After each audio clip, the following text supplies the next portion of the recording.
Emma Whitaker pressed her bruised wrist flat against the flour-dusted counter and did not cry. She had learned a long time ago that crying only made her father angrier.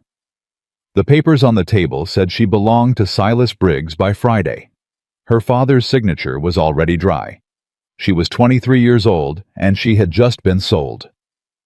Then the bakery door flew open, and the man who stepped through it was not from this town. He was not from any town she had ever known. If this story already has your heart, subscribe to this channel, hit that bell, and drop your city in the comments below. I want to see exactly how far this story travels. Now, let's go back to where it all began. The summer of 1883 came down on Oak Hollow like a punishment. The heat pressed into every wooden building on the main street, baked the mud hard as brick, and turned the air above the road into something that shimmered and bent.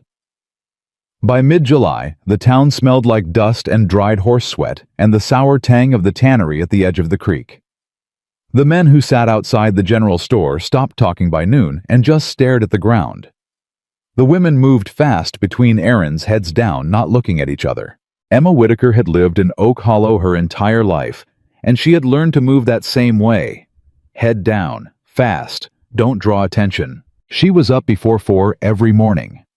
The bakery had to run regardless of what had happened the night before, regardless of whether her hands were steady or shaking, regardless of the bruise along her left jaw that she'd been hiding under a high collar for 6 days now.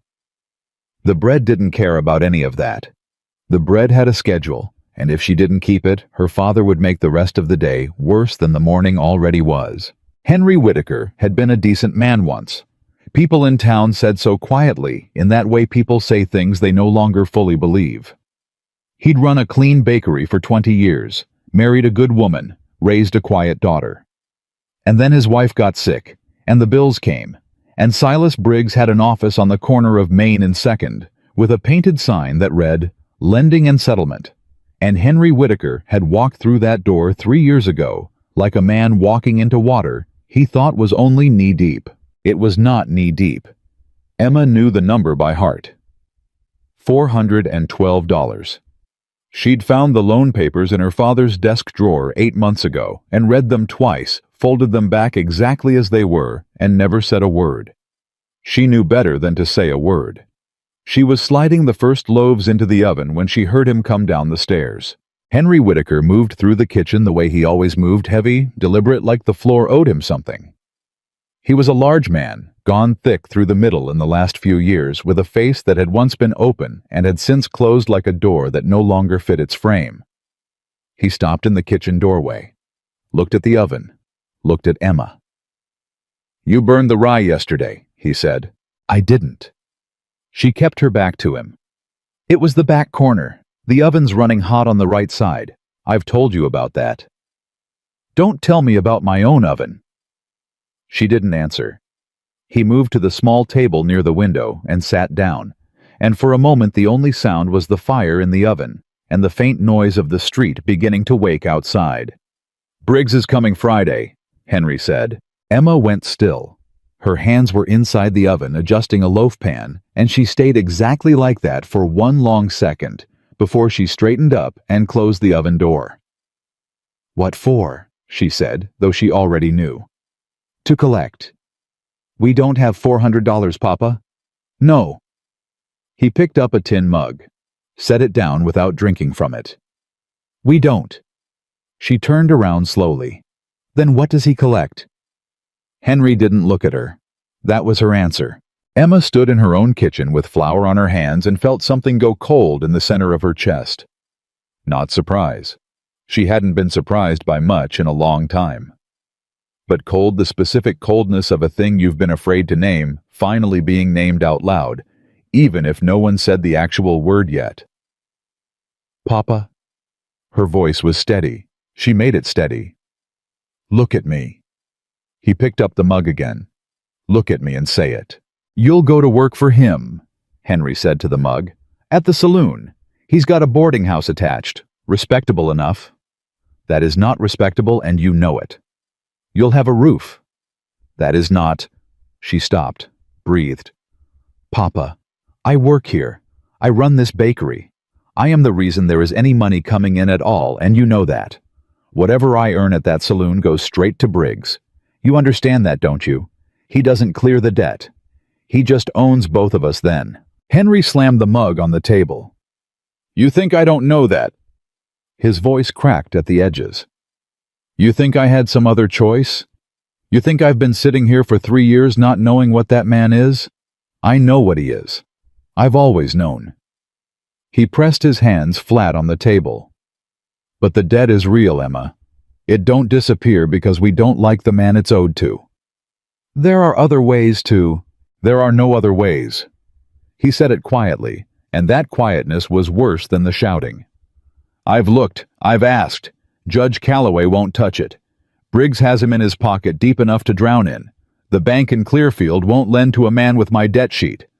I wrote to your uncle in Missouri 6 months ago and never heard back." He looked up at her then, finally. His eyes were red at the rims. "Friday, Emma. That's the day. I need you to be ready." She walked out of the kitchen. She went to the front of the bakery and stood behind the counter and looked out the glass window at the empty morning street and thought with extraordinary calm that she was going to have to solve this herself. Because her father couldn't. Because there was no one else. Because there had never been anyone else. The first customer came in at 6:30. Old Mrs. Hale, who bought a half loaf of white bread 3 times a week and always paid exact change from a small leather purse. She asked Emma how her father was doing. Emma said fine. Mrs. Hale looked at her the way women in this town looked at Emma sometimes, with a kind of knowing sadness that never translated into anything useful, and left. By 8, the bakery was doing its usual morning run. Wives mostly. A couple of ranch hands. The schoolteacher, Mr. Pryor, who bought 2 rolls every day, and always said the same thing, finest rolls in the territory. Emma smiled and said thank you, and wrapped his rolls and kept moving. She was thinking about Friday. She was thinking about $412. She was thinking about whether there was any arrangement of events in which she did not end up working in Silas Briggs's saloon by the end of next week. She hadn't found one yet.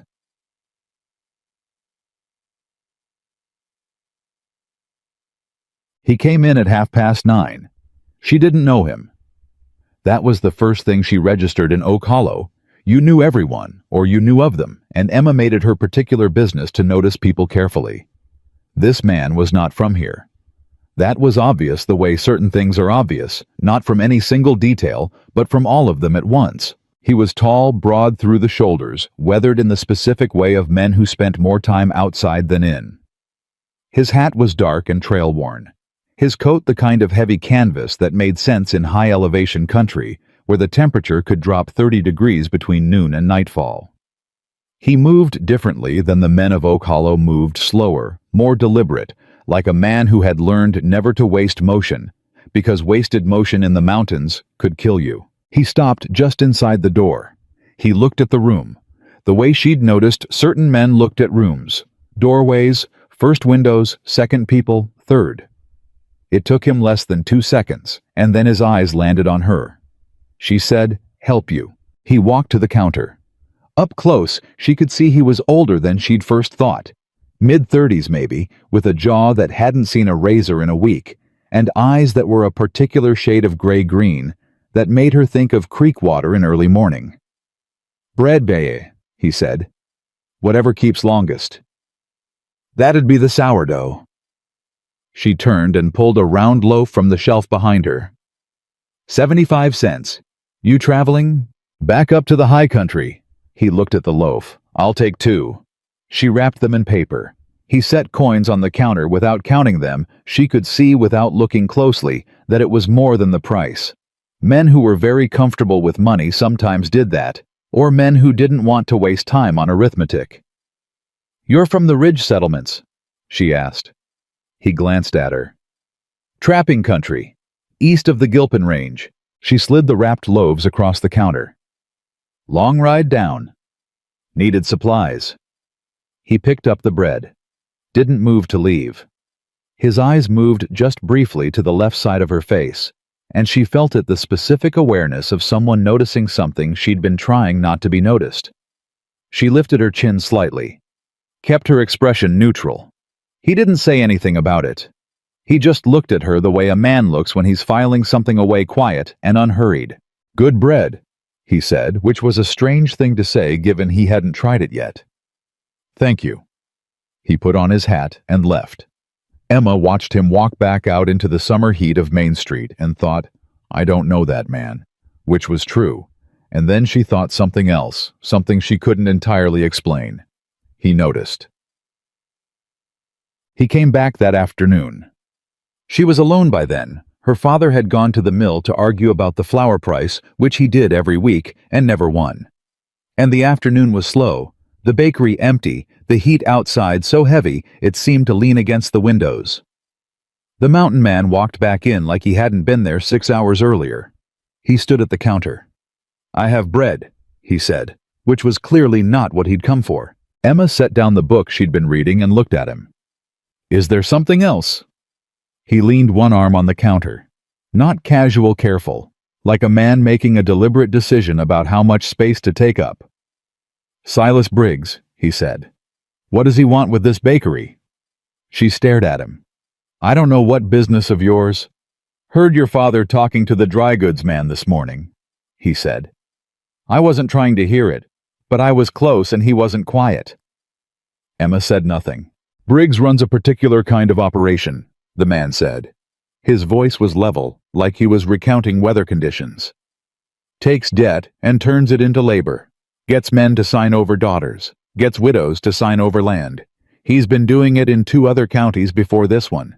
Tends to work out well for Briggs." "I know what Silas Briggs does," Emma said. "Then you know that Friday's not a deadline. It's a closing." Her hands were still on the countertop. She didn't move them. "What's your name?" she said. "Hawthorne. Jack Hawthorne." "Mr. Hawthorne." She made herself look directly at him. "I appreciate that you apparently have some awareness of my situation, but I don't know you, and I am not in the habit of discussing my family's business with strangers." "Fair," he said. "What are you in the habit of doing about it?" "Solving it myself." He nodded once, like that was acceptable, like he wasn't surprised. "How?" he said. She didn't answer because the honest answer was, "I don't know yet," and she wasn't willing to say that to a stranger who'd already heard enough. He straightened up, adjusted his hat. "I'm staying at the Denison boarding house through Sunday," he said, "in case you think of something." He left again. Emma stood behind her counter in the empty bakery in the middle of a hot Tuesday afternoon and tried to think of something. Wednesday, she found the second set of papers. She'd gone into her father's desk for the flour ledger. He kept it in the left-hand drawer, always had, and the ledger wasn't there. She pulled the drawer open further, and there, underneath a folded newspaper from March, was a document she hadn't seen before. She read it twice. Then she sat down on the floor of her father's study, which was something she hadn't done since she was very small, and read it a third time. It wasn't a lending agreement. It was a transfer document. Her father had signed over legal guardianship. Legal guardianship as though she were still a child, which she was not, which she had not been for 5 years, to Silas Briggs. The language was careful. The handwriting was a lawyer's handwriting. The date was 11 days ago. It had already been signed. Not on Friday. 11 days ago. She was already on paper Silas Briggs's ward. Emma sat on the floor for a long time. Then she stood up, put the paper back exactly where she'd found it, closed the drawer and walked back into the kitchen and started on the afternoon bread. Her hands moved automatically. Score the top. Slide it in. She knew the rhythm of this kitchen better than she knew anything else in the world, and right now, the rhythm was all she had. Think, she told herself. Think like there's a way out even if there isn't one. Think like the problem is solvable. Think. Guardianship could be contested, but that required a lawyer, which required money she didn't have, which required time she apparently had already run out of. She could leave. She could leave tonight before her father came home, and she could get on the stage and go where, with what she had $11.40 to her name, kept in a coffee tin behind the loose brick above the oven. She'd been saving it for 3 years. $11.40 did not take a person very far when that person had no family, no contacts, no references, and no way to explain why she'd left town without notice. She could go to the sheriff. She almost laughed at that. Sheriff Poole's office was 50 feet from Briggs's building. They ate lunch together twice a week. She had seen it herself. The bread came out right. She put it on the rack to cool. She thought about Jack Hawthorne saying, "I'm staying at the Denison boarding house through Sunday." She thought about what it meant that she was thinking about that. She went to the boarding house on Wednesday evening. She told herself she was just walking. She walked past the hardware store and the post office and the church, and then she turned down Maple Street, and the Denison house was there, a long white building with green shutters, and she stood outside of it on the sidewalk for a moment, and then walked up the front steps and asked Mrs. Denison if Mr. Hawthorne was in. He came downstairs in 3 minutes. He was in his shirt sleeves. He looked at her and said nothing. "Can we speak privately?" Emma said. He nodded toward the front porch. They went outside and stood at the railing, and the evening heat was still thick but softer now, and down the street someone was playing a fiddle badly. "I found something," Emma said, "in my father's papers." She told him about the guardianship transfer. He listened without interrupting. She watched his face, and his face didn't change much. A slight tightening around the jaw, a stillness in the eyes that was different from blankness. When she finished, he said, "When did you find it?" "This afternoon." "You came straight here?" "I went home first." She looked at the street. "I made the evening bread, then I came here." He was quiet for a moment. "You made the bread," he repeated. "Someone has to." He looked at her then with an expression she couldn't quite name. It wasn't pity. It was something quieter than pity. "All right," he said. "Tell me what you need. I need to know if there is any legal way to contest a guardianship transfer that's already been signed and filed." She said it the way she had rehearsed it on the walkover, clearly without trembling. "I need to know if there's anyone in this county or the next who isn't already in Silas Briggs's pocket.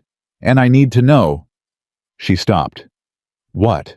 "I need to know," she said more quietly, "if you actually know something useful, or if you're just a man who happened to hear something and has nothing to offer except sympathy." He didn't look offended. "I know a territorial judge out of Fort Mercer," he said. "His name is Aldridge. He doesn't owe Briggs anything because Briggs never got his claws into the federal circuit. And guardianship transfers can be challenged on the grounds of—" He paused, and she realized he actually knew this had thought about. It wasn't making it up on the spot. "On the grounds that the transferred party is a legal adult who was not present or informed during the agreement." Emma stared at him. "You knew about the guardianship transfer," she said. "I suspected there was something like it. Briggs doesn't work through simple debt collection anymore. He upgraded." "How do you know this much about how Silas Briggs operates?" Jack Hawthorne was quiet for a long moment. The fiddle player down the street hit a bad note and then stopped playing. "Briggs operated in Larimer County 3 years ago," he said finally. "My sister ran a boarding house there." Emma didn't ask the rest of that. She could hear the rest of it in the pause that followed, and asking seemed like the wrong kind of intrusion. "I'm sorry," she said. He nodded once. "So." Emma straightened. "A federal judge named Aldridge in Fort Mercer. How long would that take?" "Riding hard, I can be there and back with a response in 5 days. Friday is 2 days away." "Yes." She looked at him. He looked at her. "That doesn't work," she said. "No, it doesn't." The fiddle started up again better this time. Emma gripped the porch railing and thought very hard and very fast. "What else?" she said. "There's another option," he said. "It's less clean." "Tell me." He looked at her steadily. "Briggs's guardianship document only holds if you remain unmarried and without legal representation. A wife has a different legal standing than a ward, different set of protections." He paused. "A wife doesn't get transferred." Emma was very still. "Mr. Hawthorne?" "I'm not talking about sentiment," he said. "I'm telling you the law." "You are telling me," she said carefully, "that marriage would legally invalidate Briggs's transfer document." "In this territory, yes. A married woman cannot be placed under guardianship without her husband's explicit consent and a separate court proceeding. Briggs wouldn't bother. Too much legal exposure." Emma stared at the street for a long time. "You have until Friday morning," he said. "The magistrate opens at 8. She turned and looked at him fully. This man she had met 36 hours ago. This stranger from the mountains with the quiet eyes and the bread he'd bought to last the ride. "You'd have to ride back up to your claim by Sunday anyway," she said. "This changes your plans." "I said I'd help. This is significantly more than help." "Yes. And you're asking nothing in return." He met her eyes. "I'm not asking anything. I'm offering a legal transaction. You'd run my household up on the mountain. Cook keep the cabin manage stores. Same work as you're doing here, but the debt and the man holding it don't exist up there. And when I want to leave," she said. "When you want to leave," he said, "you leave." Emma turned back to the street. She breathed the heavy summer air and thought about her father's signature drying on a document 11 days ago, and Silas Briggs's name beside it, and the Friday morning that was now less than 40 hours away. She thought about her $11.40 in a coffee tin. She thought about Mrs. Hale looking at her with sad eyes that never translated into anything useful. She thought about the bread she had made that afternoon. She had made it. She had made it the way she always made it, because the rhythm was the only thing that made sense, and she thought about what it meant to do the same work in a different place, on different terms, with the document that mattered being a different document entirely. 8 o'clock Friday morning, she said. "I'll be there," Jack Hawthorne said. She walked home without looking back. Thursday. Her father came into the kitchen at breakfast with a different face lighter. Somehow the way men look when they've convinced themselves that a terrible thing is actually a practical one. "Briggs sent word," Henry said. "He'll come at 10 tomorrow. Wants everything settled before noon." "Is that so?" Emma said. She set a plate in front of him. Eggs, bread, the last of the cold ham. She had been up since 3:30. She had already baked 2 full batches, cleaned the prep table, and counted the stock. She had also packed very carefully into a single canvas bag 2 dresses, her mother's silver thimble, the coffee tin with the $11 her father's photograph from 1871, when he was still a man, she recognized, and the small leather-bound journal she'd been keeping since she was 16. Her father ate. He did not look at her.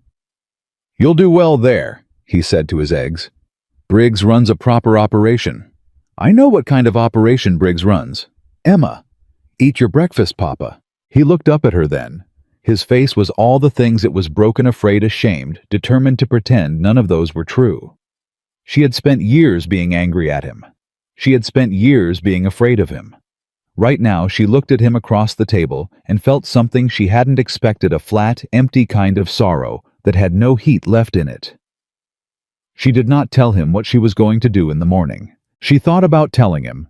She thought about the conversation, the shouting, the accusations, the possibility that he would go to Briggs tonight if he knew, the possibility that Briggs would come to the boarding house, and she thought about how her father's face would look when he realized what she'd done, and she thought that she could live with what his face would look like then.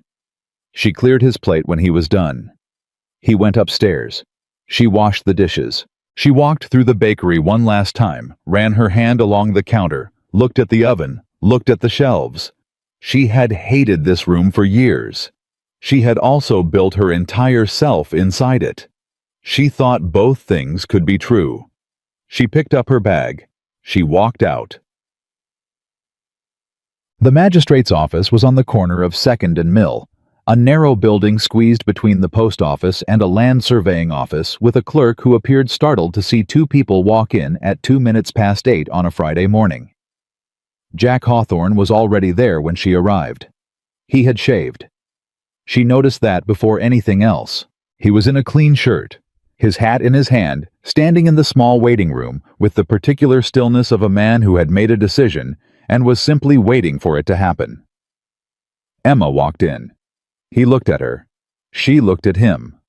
"You came," he said. "I said I would." The clerk, a young man named Tilden, who looked like he would rather be anywhere else, processed the paperwork in 22 minutes. The magistrate, a short, red-faced man named Geary, performed the ceremony in 8. There were no flowers. There were no guests. The window was open, and the heat was already building outside, and somewhere down the street, a dog was barking. Judge Geary said the words. Emma said the ones required of her. Jack Hawthorne said the ones required of him in a steady voice that didn't hesitate. Tilden signed as witness. It was done. Emma Whitaker stood in that small office and became on paper Emma Hawthorne, and felt with a clarity she hadn't expected that the piece of paper she was now holding was the first piece of paper in the last 3 years that had her best interests in it. Jack put his hat back on. "Horses are at the livery," he said. "If you're ready." She picked up her canvas bag. "I'm ready," Emma Hawthorne said. And she walked out of the magistrate's office into the summer morning of Oak Hollow, Colorado for the last time. And she did not look back at the bakery, and she did not look toward the clock that said 9:47, and she did not think about what Silas Briggs's face would look like in 13 minutes when he walked through a door she was no longer behind. She thought about the mountains. She had never seen them up close. She thought, "I'm about to." They were 2 hours out of Oak Hollow when Emma realized her hands had stopped shaking. She hadn't noticed them shaking in the first place, not at the magistrate's office, not when she'd signed her name, not when she'd walked to the livery and watched Jack Hawthorne saddle a second horse with the quiet efficiency of a man who'd done it 10,000 times. Her hands had simply been doing what they needed to do the way they always did, and somewhere on the trail between the valley floor and the first long climb into the foothills, they had gone still. She noticed it because she looked down at them on the reins and thought, there they are. Jack rode slightly ahead, not far close enough that she could call out if she needed to, far enough that he wasn't crowding her. He hadn't said much since they left town. She hadn't either.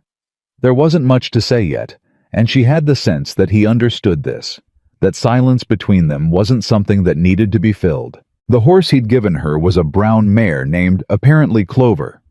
He'd said the name once at the livery, and the horse had turned her head, and Emma had filed it away.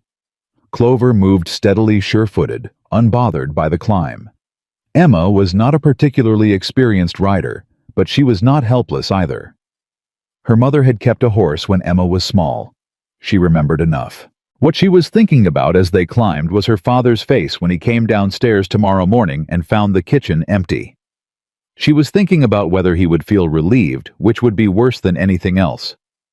She was thinking about Silas Briggs walking into an empty bakery at 10 o'clock this morning, and the look on his face which she would never see and which she was still, despite everything, satisfied about. She was thinking about the guardianship paper in that desk drawer with her father's signature on it, and what it meant that a man could sign his living daughter into someone else's ownership as though she were a parcel of land, and what it meant that the only law in this territory that protected her from that was the law that said a husband's claim superseded a guardian's, which meant she had traded one kind of paper for another, and which meant she was not free exactly, she was just differently bound.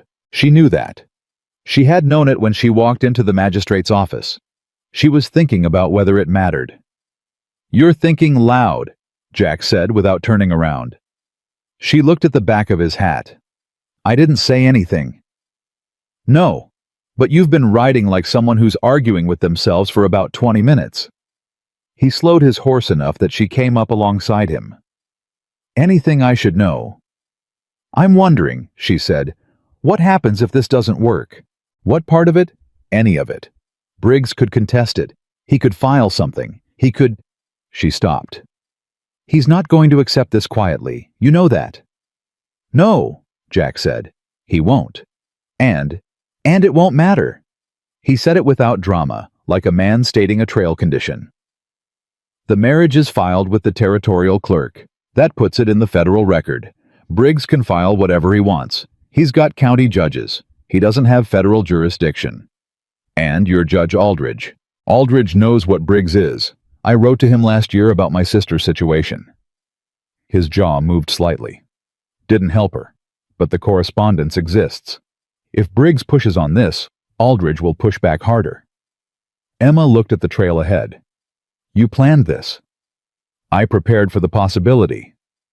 When you've been in Oak Hollow 4 days, he glanced at her. I've been watching Briggs for longer than 4 days. She let that sit for a moment. The horses moved. The trail curved upward between stands of pine, and the air was already cooler here than it had been in town cleaner, with a sharpness to it that made her feel like she was breathing properly for the first time in months. Why? She said. You came to Oak Hollow specifically for Briggs. For information about Briggs. There's a difference. His voice was even. After Larimer County, I started tracking where he moved. He operates in a pattern, moves into a town, finds the men with debt, gives them just enough rope to hang themselves, then pulls. Takes 3 years usually. Oak Hollow was the right age. Your sister, Emma said carefully. What happened to her? The trail narrowed, and he moved slightly ahead again, and for a moment she thought he wasn't going to answer. She signed a labor agreement, he said. Thought it was for 6 months. Language in the contract made it renewable at Briggs's discretion. By the time she understood what she'd agreed to, she'd been working his boarding house for 2 years, and every dollar she made went to fees he invented. He paused. She got out eventually. Married a man from Pueblo. She's fine now. Another pause. She wasn't fine for a while. Emma said nothing. The kind of nothing that meant, I understand, and I'm not going to make you say more. So, he said, tone shifting slightly. Returning to practical ground, the way she was beginning to understand he did, move toward the operational when the personal got too close. You bake. Yes. Good. The supply runs to town are monthly, sometimes longer in winter. I can bring flour, salt, sugar, dried goods. Fresh meat I handle. We have a smokehouse and a root cellar.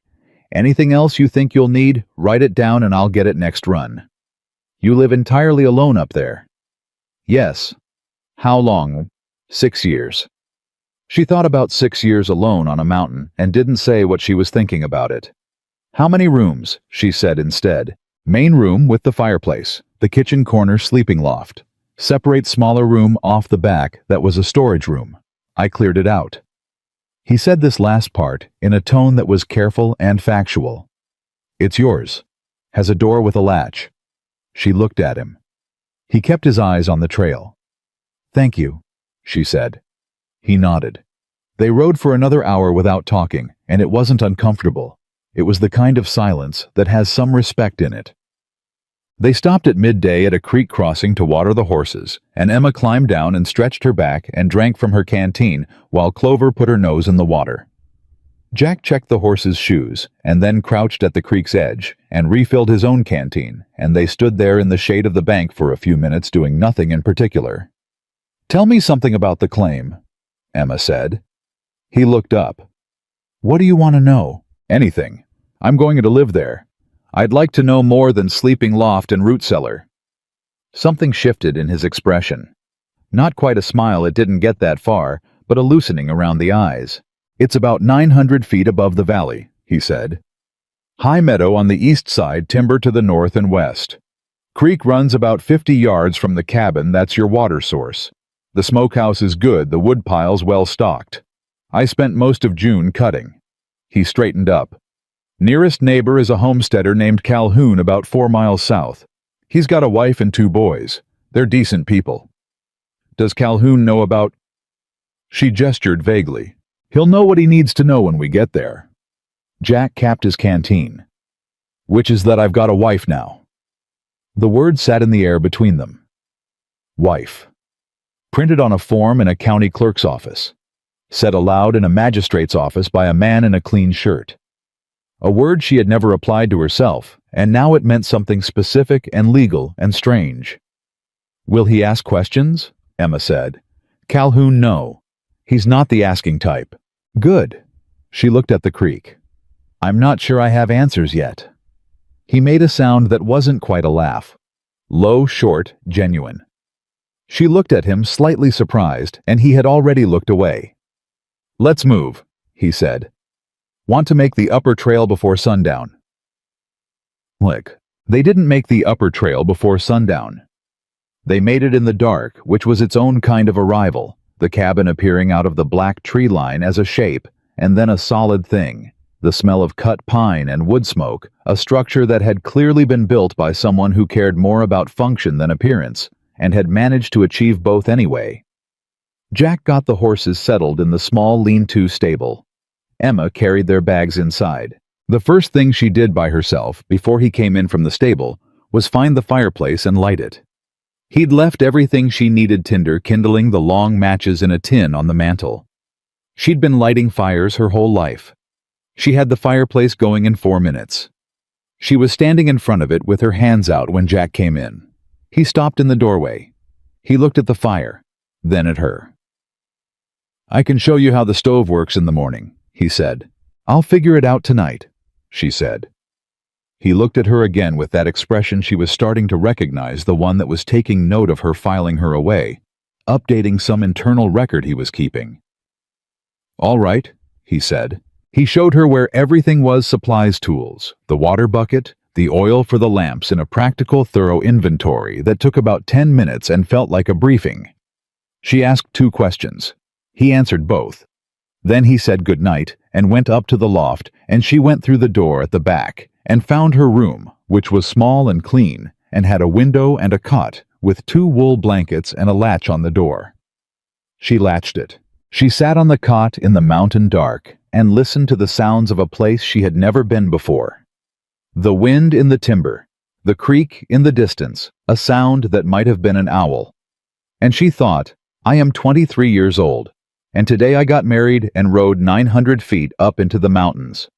And I do not know this man, and I do not know this place." She also thought, "Silas Briggs does not own me." She laid down with her boots on and slept before she meant to. She woke before 4 out of pure habit. The cabin was dark and cold, the fire burned down to coals. She built it back up. She found the kitchen corner and examined it properly for the first time. Cast iron stove, good solid work surface, a shelf of dry goods, organized with a precision that surprised her.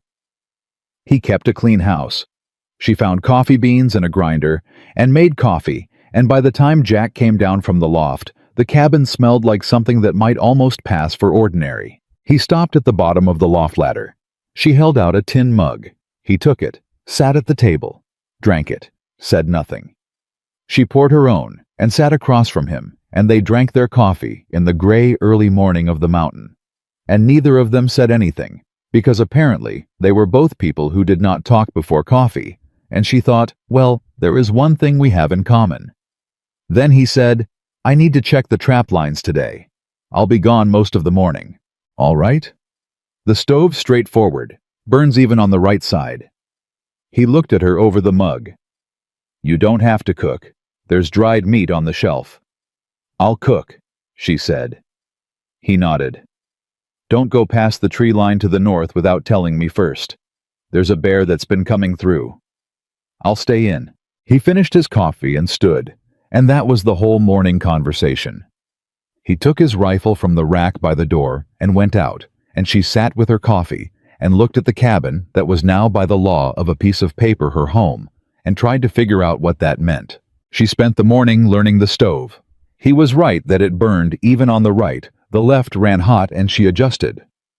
She found a sack of cornmeal and made a proper pan of cornbread from memory, and then, because she'd found dried beans and salt pork and had time, she started a pot of soup. She swept the floor. She took stock of the supplies, properly making a list in her journal of what was there, what was running low, what was missing. She was not trying to prove anything. She was just doing what she knew how to do, because when you don't know a place yet, the best thing you can do is make yourself useful in it. Jack came back at midday with 2 rabbits and stopped in the doorway and looked at the cabin and looked at her. She said, "Soup's ready." He hung up the rabbits and washed his hands and sat down, and she put a bowl in front of him and he ate about half of it before he said, "This is good." "It's just beans. It's the best beans I've had in 6 years," he said, without apparent drama or flattery, as though he were simply reporting accurate information. She sat across from him and ate her own bowl and didn't say anything about that. Did. 3 days passed in which Emma learned the cabin's rhythms, the way she had learned every other place she'd lived, by watching, by trying things, by making mistakes and fixing them. She burned the first loaf of bread she made in the mountain stove, because the altitude changed the baking and she hadn't accounted for it. She stood over the failed loaf and was briefly intensely furious, not at the bread, not at the stove, but at the general fact that even the skills she'd spent a lifetime building needed to be relearned in a new place. Then she adjusted the temperature and the time and tried again, and it came out right. Jack, who had come in from splitting wood as she was pulling the second loaf out, looked at it, and then looked at the first loaf sitting on the side counter, the failed one, and then looked at her. "Learning curve," she said. "Altitude does it," he said. "Takes everything longer." "I know that now." He cut a slice from the good loaf and ate it standing at the counter and said, "That's right," which she was starting to understand was as close as he got to enthusiastic. The evenings were the strange part. Not bad. Strange, just the particular strangeness of two people who didn't know each other sharing a space and trying to navigate it with dignity. After supper, Jack would read or work on equipment, and Emma would write in her journal or mend something, and the firelight would make the whole cabin warm and small, and several times she caught herself thinking that it looked from the outside like something that it wasn't yet. On the fourth night, he looked up from what he was reading and said, "You've been checking the door."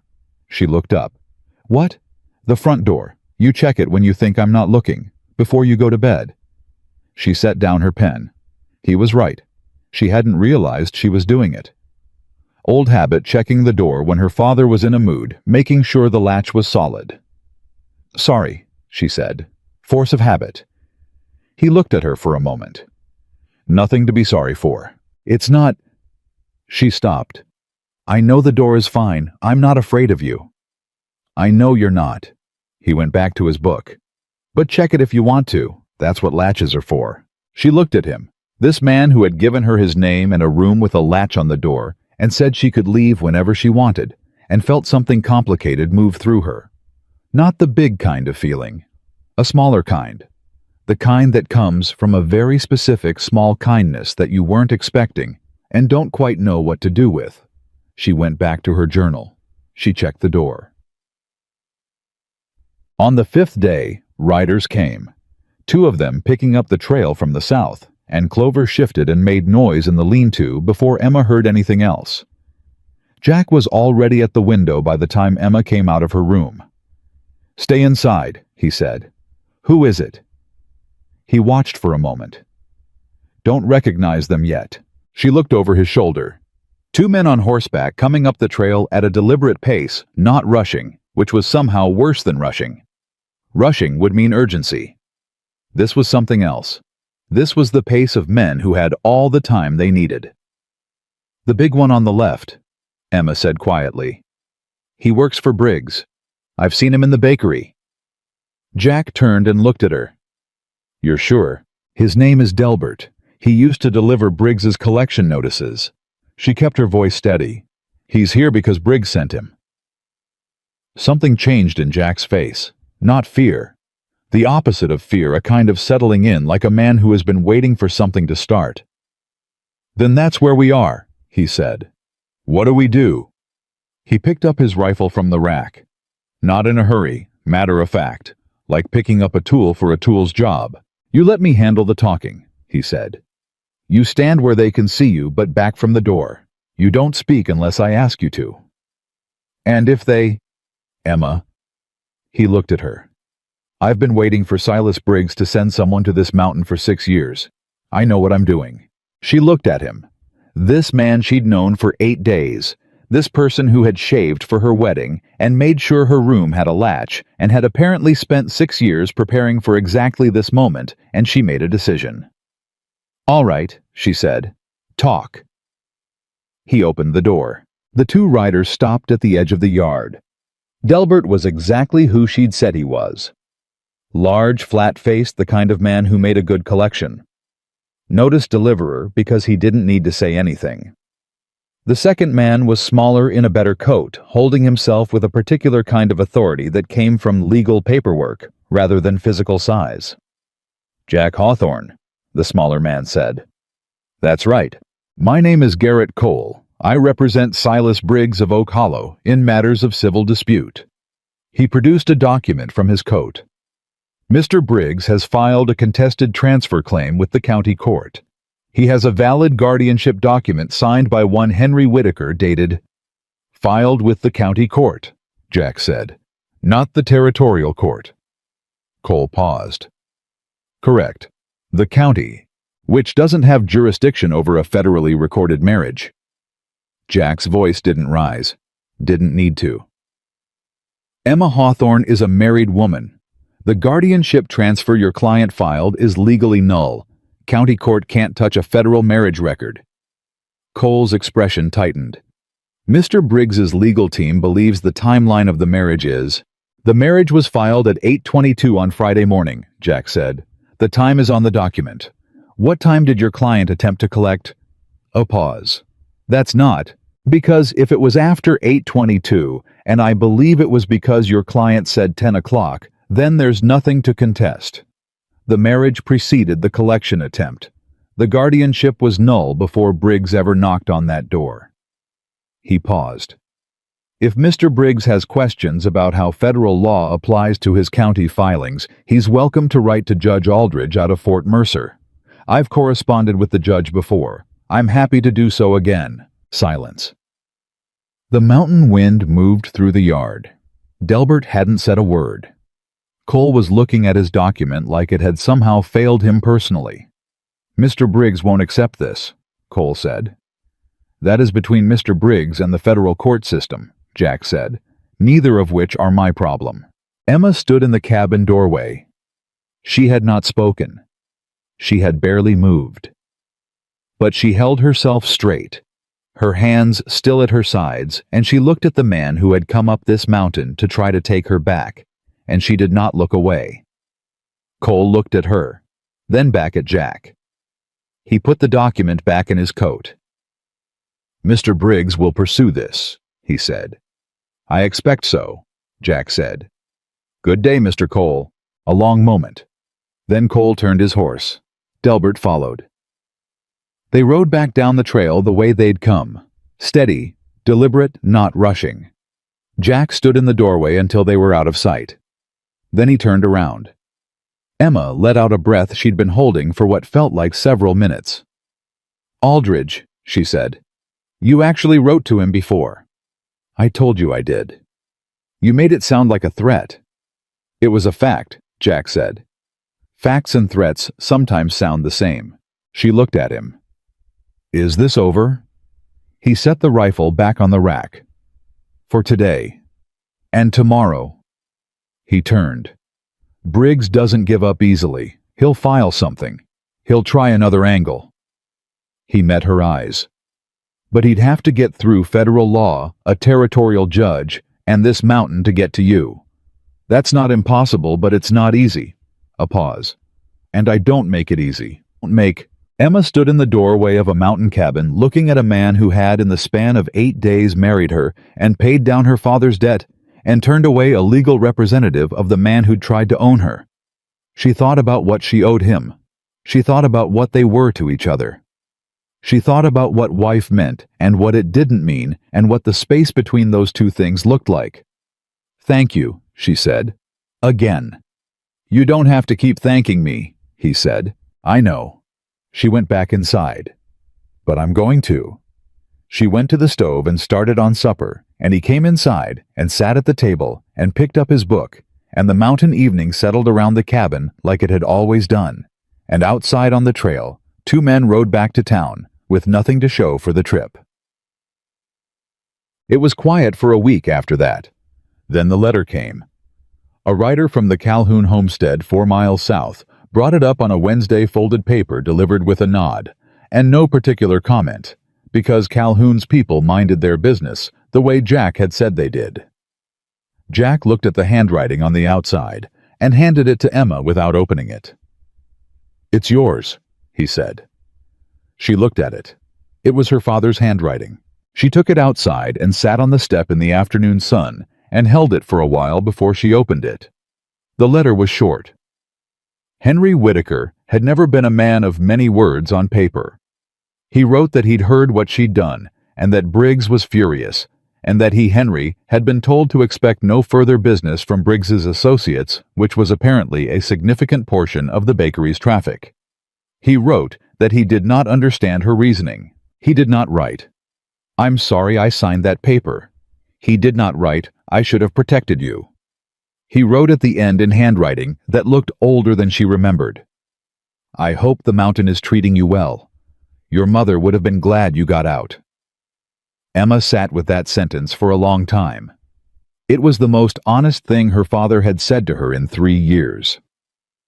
She didn't know what to do with it, except to fold the letter carefully and put it in her pocket and go back inside. Jack was at the table, not pretending not to have waited. "You all right?" he said. "My father," she said. "He says my mother would have been glad." He didn't say anything. "I think he's right," she said. "And I think that's the closest he'll ever get to admitting what he did." She looked at her hands. "Which is going to have to be enough because there isn't going to be anything else." Jack set down his pen. "Some men only have the one thing in them," he said. "The small true thing. And they can't get past it to the larger one."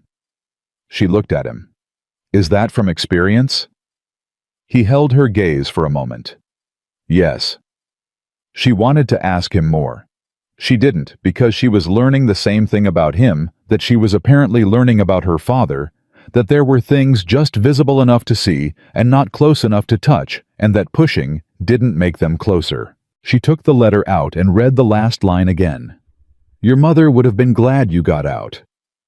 "Jack," she said. "Yeah. I'm going to need more flour. I want to try that sourdough again." He almost smiled. He didn't quite, but she could see the edge of it. "I'll get it on the next supply run," he said. She put the letter away. She went to the stove. Outside the mountain held them both in the particular quiet of a place that doesn't know about debt or guardianship papers or the names people sign on things, and the creek ran 50 yards from the cabin the way it always had, and the afternoon moved west, and Emma Hawthorne stood at a stove in the high country and made something out of what she had. Which was, she was beginning to understand exactly what she had always done. And she was also beginning to understand no small thing. The second letter from her father arrived on a Monday, and it was not like the first one. Emma knew before she opened it. The handwriting on the outside was shakier than she remembered the letters pressing too hard into the paper the way her father's hand did when he was afraid. She stood in the cabin doorway with the morning light behind her and looked at it for 3 seconds, and then opened it. Henry Whitaker wrote 5 sentences. Briggs had closed his account at the dry goods store. Briggs had spoken to the mill, and the mill would no longer extend credit to the bakery. 2 of the bakery's longest customers had stopped coming in the same week, and Henry did not think that was a coincidence. He was behind on his lease by 1 month, and the landlord, a man named Porter, who had 3 properties financed through Briggs's lending office, had sent a notice. The 5th sentence said, "I think he means to take the bakery." Emma. "I don't know what to do." She read it twice, folded it, put it in her apron pocket. Jack was at the woodpile when she came outside. He was working with that particular focused economy she had come to recognize in him. No wasted motion, no pausing, just the steady rhythm of a man who understood that the work was the work. "My father," she said. He set the axe down. She handed him the letter. He read it standing there, one hand on the axe handle, and his expression did the thing it did. The tightening, the stillness, the internal calculation she could see working behind his eyes without being able to read the numbers. "He's squeezing the bakery," Jack said. "Briggs, yes." She crossed her arms. "He can't get to me, so he's going after what my father has left. That's how he works when the direct route closes." He handed the letter back. He makes the person who helped you suffer until you come back to solve it. I know. Her voice was flat. I know exactly what he's doing. Emma, if I go back, it stops. She said it out loud because it needed to be said out loud, and handled not left as an unspoken pressure building in the room. I know that. I'm not going back. But I need to say that clearly so we can move past it and figure out what's actually useful. He looked at her for a moment. All right.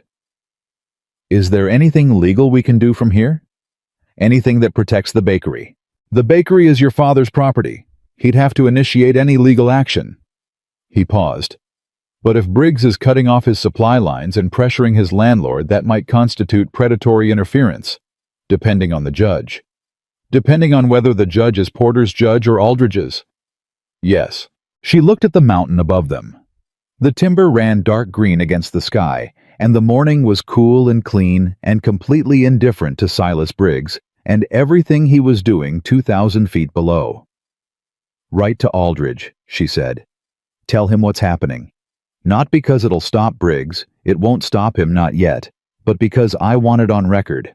I want every move he makes documented with someone who isn't in his pocket. I can do that. Today. Today, he agreed. She went back inside and started the bread and tried not to think about her father standing alone in an empty bakery, not knowing what to do, which was a thing he had never admitted to her before in her life, and which landed somewhere complicated and unwanted in her chest. She kneaded the dough harder than she needed to. The bread came out fine.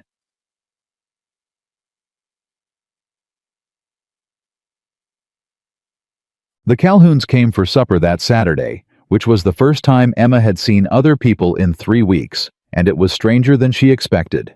Not unwelcome, but strange, the way returning to any version of ordinary life is strange after you've been living outside it. Ruth Calhoun was a sturdy, sun-weathered woman, about 15 years older than Emma, with a direct way of speaking that Emma liked immediately.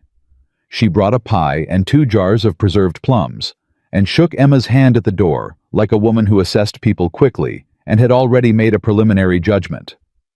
So you're the one who got Hawthorne to clean the south window, Ruth said, looking past Emma into the cabin. Emma glanced at the window. She had cleaned it 10 days ago because the grime was cutting the afternoon light. I cleaned all the windows, Emma said. Ruth looked at her husband, a broad, quiet man named Cal, who was already shaking Jack's hand and appeared to have no opinion about windows. She'll do, Ruth said to no one in particular. They ate at the table, Emma's cornbread, Ruth's pie, a venison roast that Jack had been tending since morning without mentioning it until she smelled it, and the conversation was easy, in the way that genuine country conversations are easy built on practical things and not on performance. The 2 Calhoun boys, 9 and 11, ate enormous quantities of everything and said almost nothing, which Emma appreciated. Halfway through supper, Ruth said, "Heard you had some trouble from town." Emma looked up. "Cole and that big man," Ruth said. "They stopped at our place on the way up, asked if we'd seen you." Emma set down her fork. "What did you tell them?"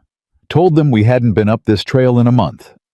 Ruth said this with the complete calm of a woman who lied to unpleasant people without moral difficulty. "They didn't believe me particularly, but they couldn't prove otherwise." "Ruth." Cal said it mildly, the way a man says a word he's said 10,000 times. "They were Briggs's men," Ruth said. "I didn't feel obligated to be helpful." Jack across the table said nothing, but Emma caught the slight shift in his posture that she was learning to read as approval. "Thank you," Emma said. "Truly." Ruth waved it off. "Briggs tried to put a lien on Cal's Northfield 2 years ago. We have our own reasons." She looked at Emma directly. "You holding up all right, Mountain, takes some getting used to." "I'm adjusting. Adjustment's harder than people say." Ruth's voice dropped a register, losing its brisk edge. "First winter up here, I cried every day for 6 weeks. Cal thought I was dying." Cal said, "I thought she was dying." "I was not dying," Ruth said. "I was adjusting." She looked at Emma. "The point is, it gets solid. Takes a season, maybe 2. but it gets solid. Emma looked at her plate. She thought about the word solid, about what it would feel like to have the mountain feel solid under her feet instead of new and foreign and provisional.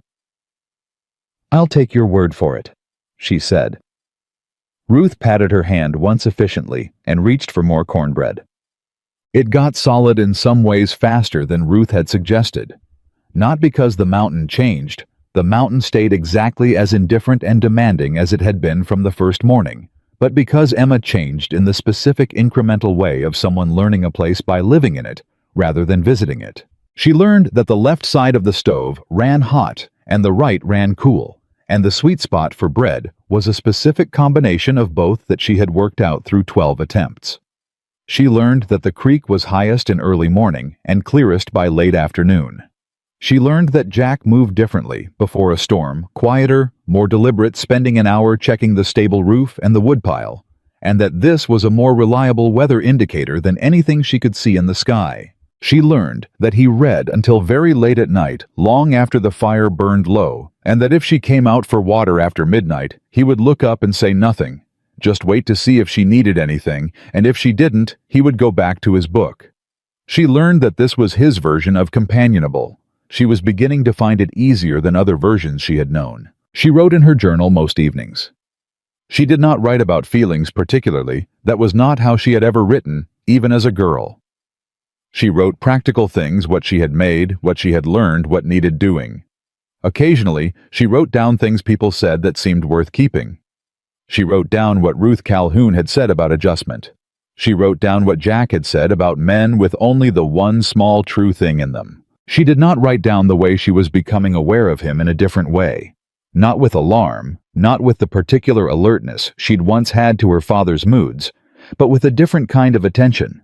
The awareness of a person who existed in your space as a solid presence rather than a threat. She noticed his hands on the axe handle. She noticed that he hummed very quietly when he was doing methodical work, not a tune she could identify, just sound. She noticed that he had 3 books he read in rotation, and that when he finished the third, he started the first again, which suggested either a limited library or a particular kind of mind that trusted the familiar. She did not write any of that down. It was not the right time for that kind of writing. The third week of August brought the heat back in a final surge before fall, and with it came the rider from Oak Hollow that Emma had been half expecting and half dreading for weeks. Not Briggs's man this time. This rider came from the opposite direction, which meant he'd known the back trail, which meant he was someone who'd been to the claim before. He was an older man, gray-bearded in a coat that had seen considerable country, and he gave his name as Mathers, and said he was a federal land agent out of the territorial office in Denver. Jack met him at the edge of the yard. Emma watched from the doorway. "Hawthorne," Mathers said by way of greeting. "Mathers." Jack's voice was careful. "Been a while." 3 years. Mathers swung down from his horse without being invited, which told Emma he'd been here before, and felt he had standing to do that. "Got your letter to Aldridge. He sent me." "Fast." Aldridge moves fast when Briggs is involved. Mathers glanced at Emma. "This your wife?" "Yes," Jack said without hesitation, and the word was so immediate and easy that Emma felt something shift slightly in her chest. "Ma'am?" Mathers touched his hat brim. "Mr. Mathers." She came out of the doorway. "Can I get you coffee?" "I'd be grateful." They sat at the table, the 3 of them, and Mathers drank his coffee and laid out what he'd come to say in the direct way of government men who traveled long distances to say things and didn't want to waste the trip. Aldridge had been building a case against Silas Briggs for 14 months. Mathers said this plainly, without drama, like a man reading a supply list. The guardianship fraud in Oak Hollow. Emma's situation was not the first such document they'd identified. There were 3 others in 2 counties, all following the same pattern. Henry Whitaker's signature was one of 4. The women involved were at different stages of Briggs's system, some already in his boarding house operations, one who had managed to leave with her sister's help. Emma sat very still, and listened to a federal agent describe what had almost happened to her as though it were case evidence, which it was, and tried to locate the right feeling about that. "We need Mrs. Hawthorne's statement," Mathers said.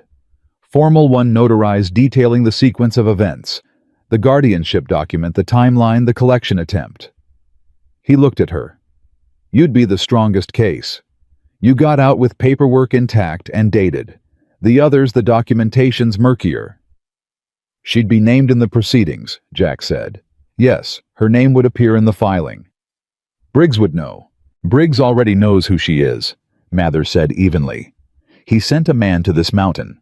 Her name's not a secret to him. The question is whether her name goes into a record that works against him or just sits in the territory as an irritant."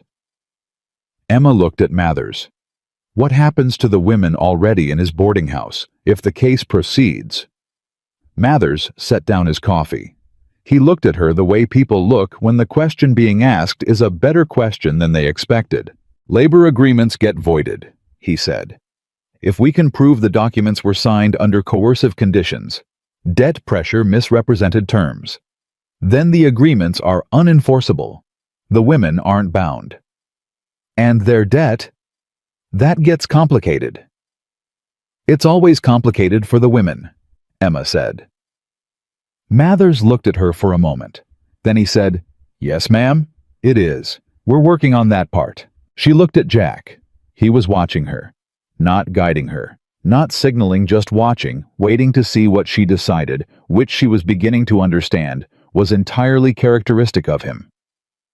"I'll give you the statement," Emma said. Mathers reached into his coat for paper. "All of it," she said. "Every detail I remember from the date the first lending notice came to the day I left. The guardianship document, my father's signature, the timeline to the minute." She leaned forward. "And I want to know when the case goes to Aldridge. I want to know what happens." "I can arrange that," Mathers said. "Then let's start." She gave him 3 hours of statement. She was precise and thorough, and she did not soften anything. She described her father's signature on the guardianship transfer with the same level voice she used for everything else. She described what she had understood Briggs's saloon operation to be and what had been explicitly proposed. She described Cole and Delbert riding up the mountain trail and what Jack had said to them and what time it had been. Mathers wrote all of it. When she finished, he capped his pen and looked at her with an expression she recognized, the same expression Ruth Calhoun had worn when she'd said she'll do the expression of someone updating an estimate upward. "You'd make a good witness," he said. "I'm aware," Emma said. He left before dark with a notarized document in his coat and coffee still warm in his stomach, and Emma stood in the doorway and watched him go down the trail and felt something she hadn't felt in a long time. The specific satisfaction of having done a thing that mattered beyond herself. Jack came to stand beside her. "That was brave," he said. "It was practical," she said. "Those aren't mutually exclusive." She looked at him. He was looking down the trail, and the evening light was doing something to the angle of his face that made him look older and more tired and more real than he usually allowed himself to appear. "Will the case actually reach Aldridge?" she said. "Or is this the kind of thing that gets stalled in county court for years? With Mathers carrying the file directly, it reaches Aldridge." He paused. "That's why Aldridge sent him and not a letter. He trusts Mathers to bring things back intact. And Briggs will find out about the statement, probably within a week. And then..." Jack was quiet for a moment. "And then we'll see what kind of man he is when he's cornered." "I know what kind of man he is when he's cornered," Emma said. "The same kind he is every other time, except more." He nodded. "Yes." The light faded and they went inside and she made supper, and they ate, and neither of them said what they were both thinking, which was that the chess piece had moved and the response would come and the mountain would have to be enough. It came faster than a week. 4 days after Mathers left, Jack came in from the trap lines earlier than usual. Emma heard Clover before she heard him, the mare making the particular sound she made when something on the trail had unsettled her. She had the rifle off the rack before Jack came through the door. He looked at her holding it and said, "Good." What happened? Saw two men at the lower creek crossing. They weren't hunters. He took the rifle from her, checked the load out of habit, handed it back. They were watching the trail up. Briggs escalated. Looks that way. He crossed to the window. We've got time. They were still well below. Emma stood in the middle of the cabin with the rifle in her hands and ran through it quickly in her head. Two men. One trail up. One trail that Mathers had come from the back route, which meant there might be people who knew it and people who didn't. The Calhouns 4 miles south. Ruth, she said. He turned. If those men ask at the Calhoun place, Cal can handle himself.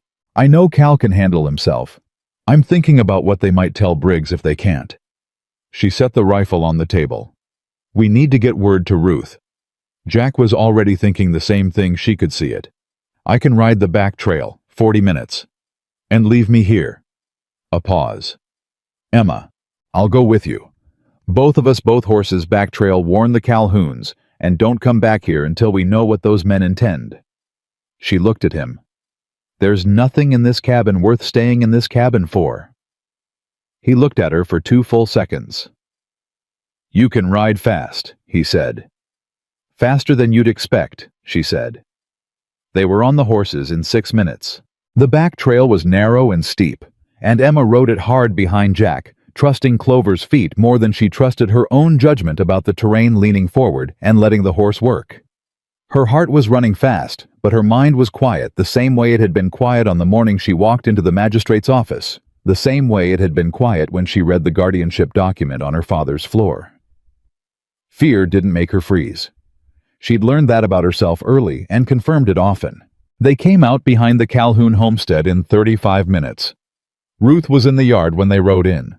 She looked at their faces and said, "How much time do we have?" "Enough," Jack said. "2 men at the lower crossing. Don't know if they'll come your way." "They will," Ruth said, with a certainty that said she'd been expecting something like this since the day Emma arrived on the mountain.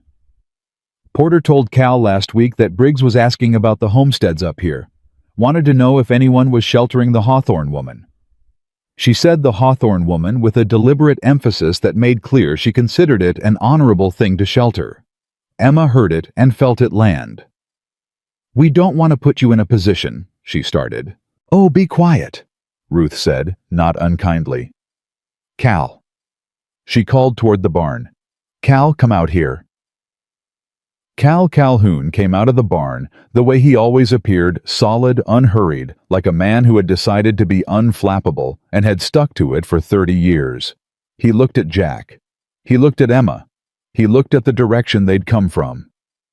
"Briggs's men," he said. "Probably," Jack said. Cal scratched his jaw. "Well, they're welcome to knock. I'll tell them what I told the last ones." He paused. "Which is the same thing Ruth told them." "Which is that you haven't seen us," Emma said. "Which is that we live here quietly and mind our affairs and don't know anything about anything that happens above the lower crossing."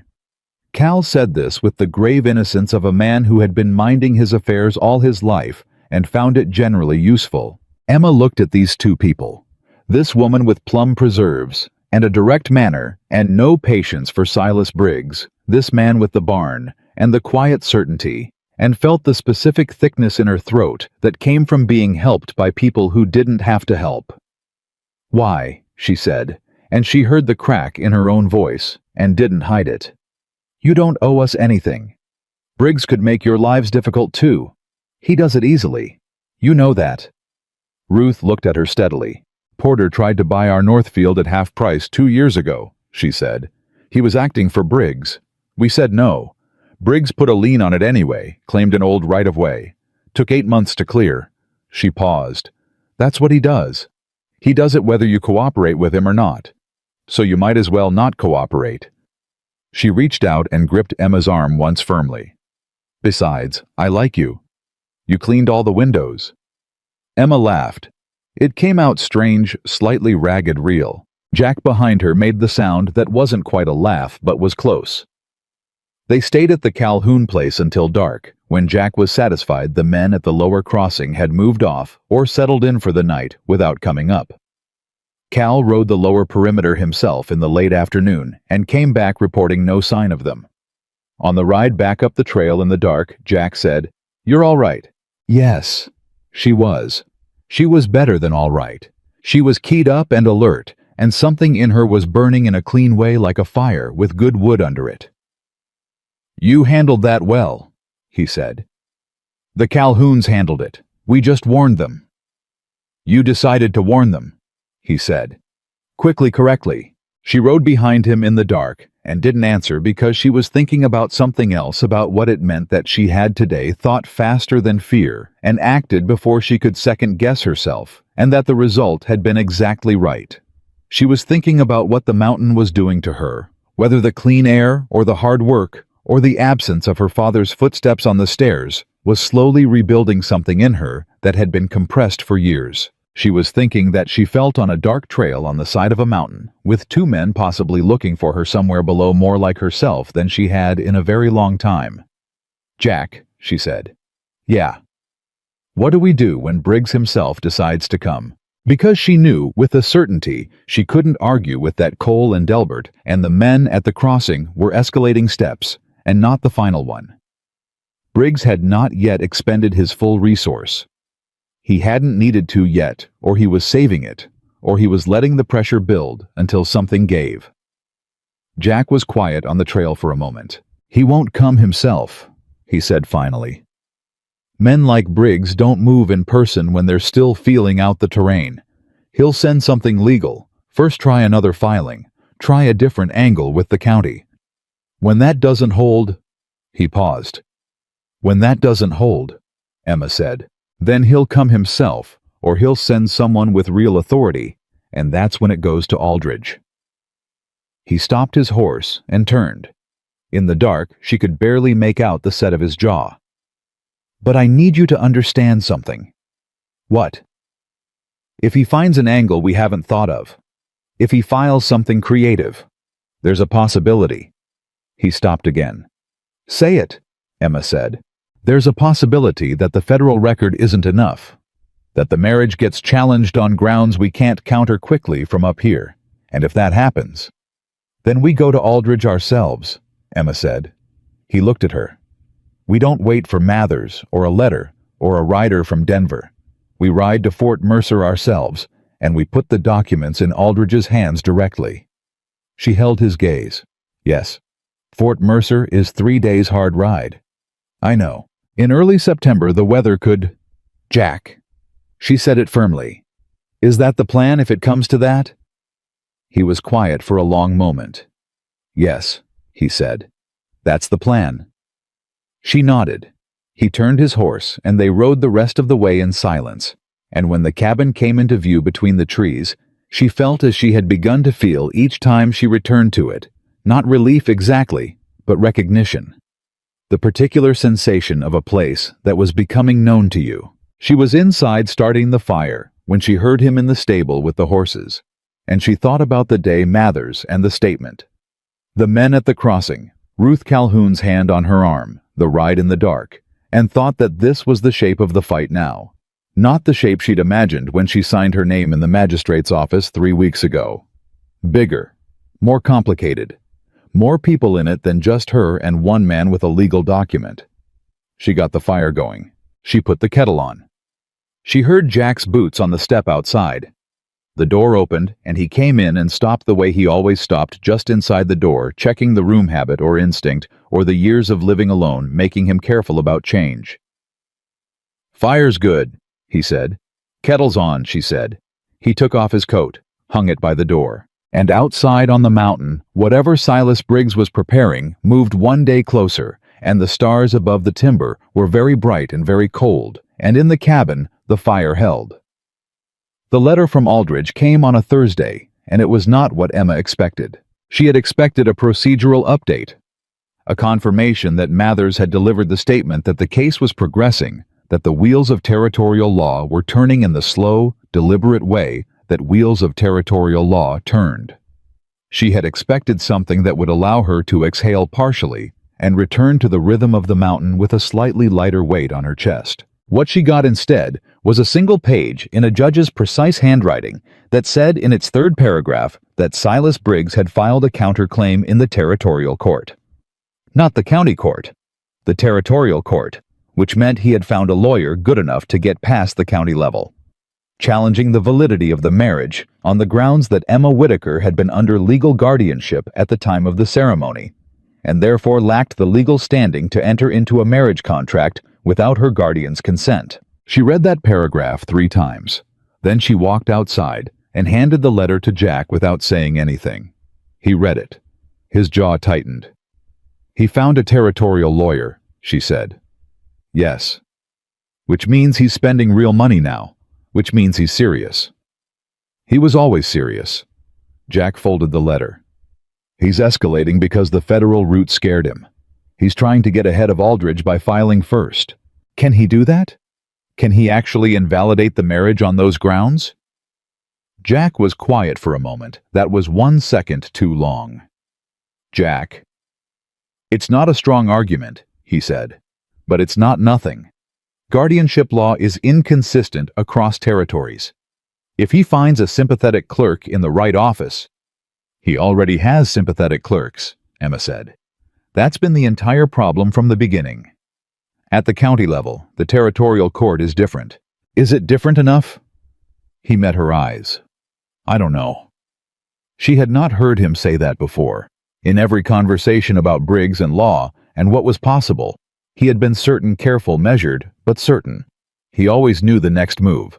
She had built a significant portion of her sense of safety on this mountain around the fact that Jack Hawthorne knew the next move. She stood there and recalibrated. "Then we go to Fort Mercer," she said. "Like we said, Aldridge's letter says he wants us there anyway. Bottom of the page, he wants the original marriage certificate and both of us to give testimony.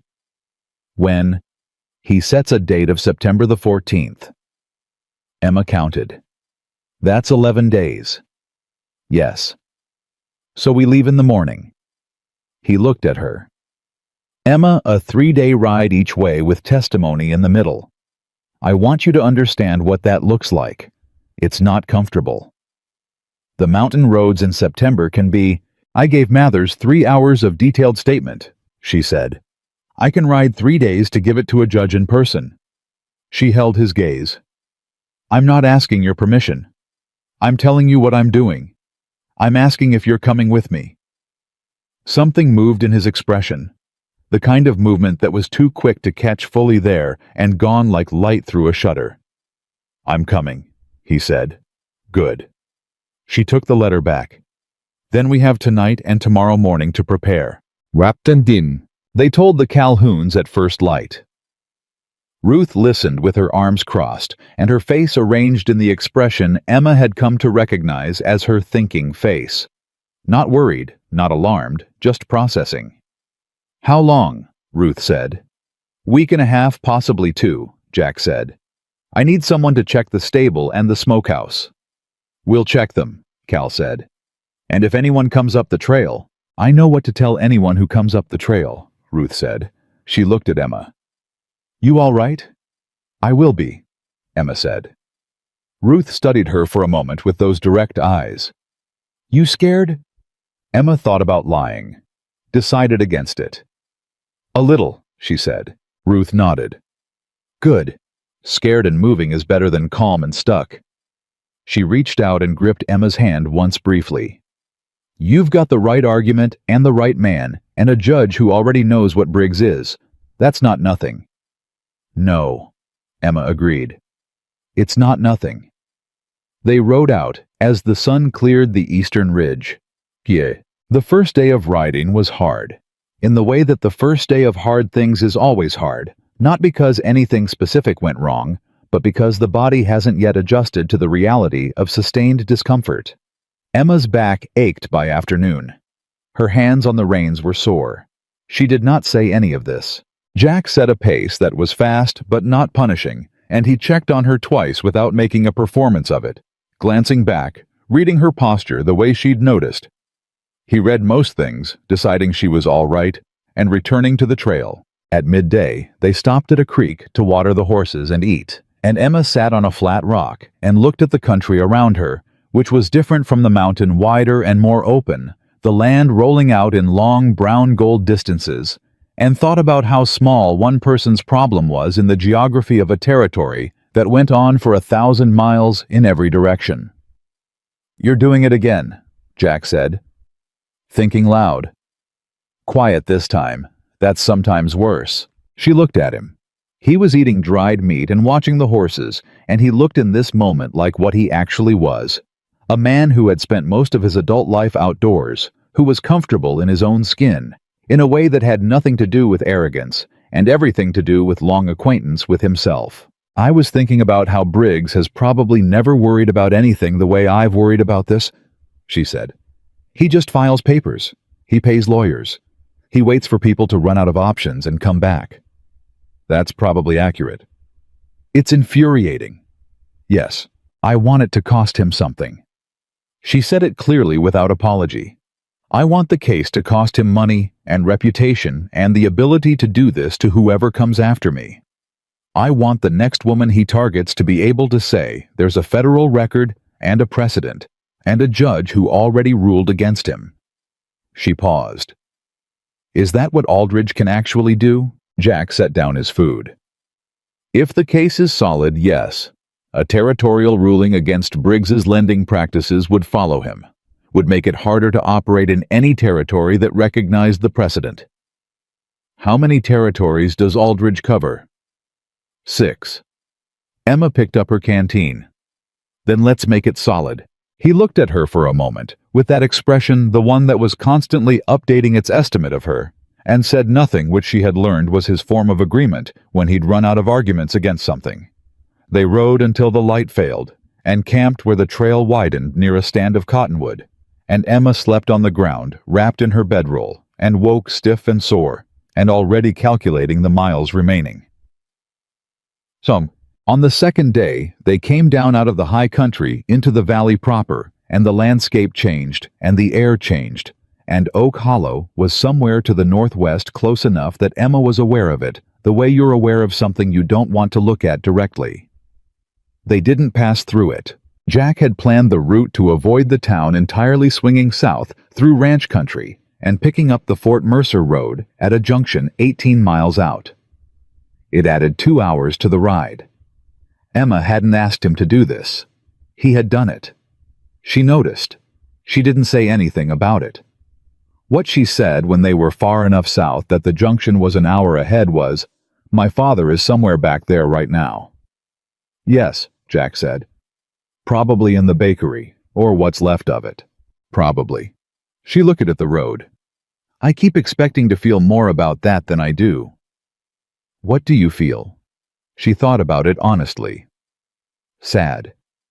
But not the kind of sad that wants to fix it. The kind that knows it can't be fixed and has accepted that." She paused. "Is that cold?" "No," he said. "That survived." She looked at him. He kept his eyes on the road, but he'd said it like he meant it precisely, not as comfort, but as accurate description, and she filed it away with the other things he'd said that were worth keeping.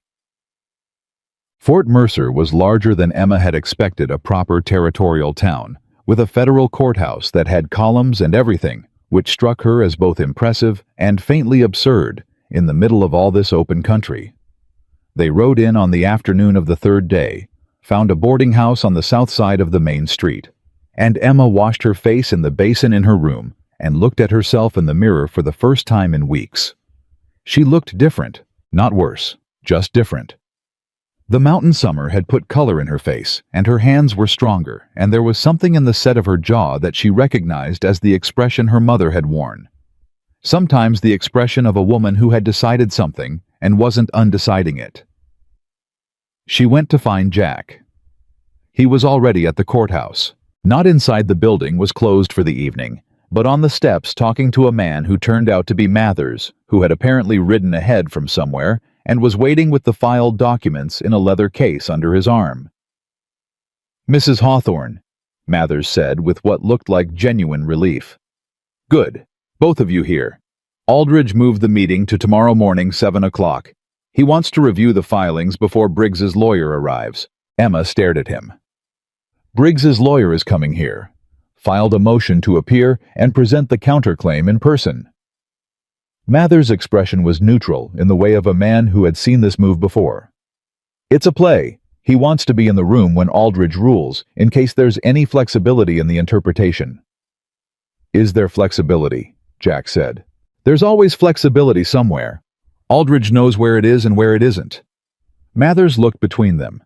Get some rest. Tomorrow's going to be a long day. Emma lay in the boarding house bed that night and did not sleep for most of it. She ran through the statement she had given Mathers, looking for gaps. She thought about what Briggs's lawyer would argue.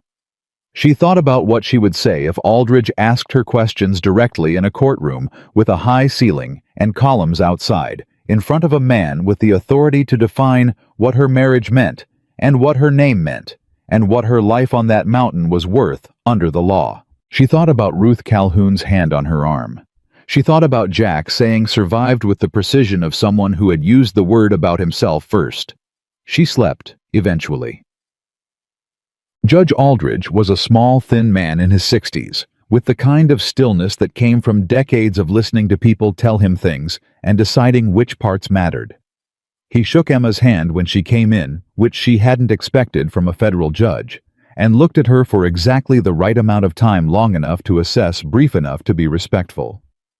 Mrs. Hawthorne, he said, I've read your statement. I have questions. I'm ready, she said. Briggs's lawyer arrived at 7:15, a man named Holt from Denver. Silver-haired and smooth in the way of men who spend their lives in rooms with good furniture, making other people's problems manageable.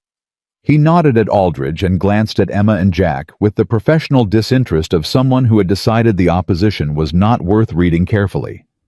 Emma watched him and thought, you are going to regret that. Aldridge opened with the timeline. He walked through every date, the guardianship document, the marriage, filing the collection attempt, with the methodical patience of a man building a structure he intended to stand in. Holt interrupted twice. Aldridge acknowledged both interruptions and continued. When he turned to Emma, he said, Mrs. Hawthorne, the counterclaim states that you were under active legal guardianship when you entered into the marriage agreement and therefore lacked the capacity to do so.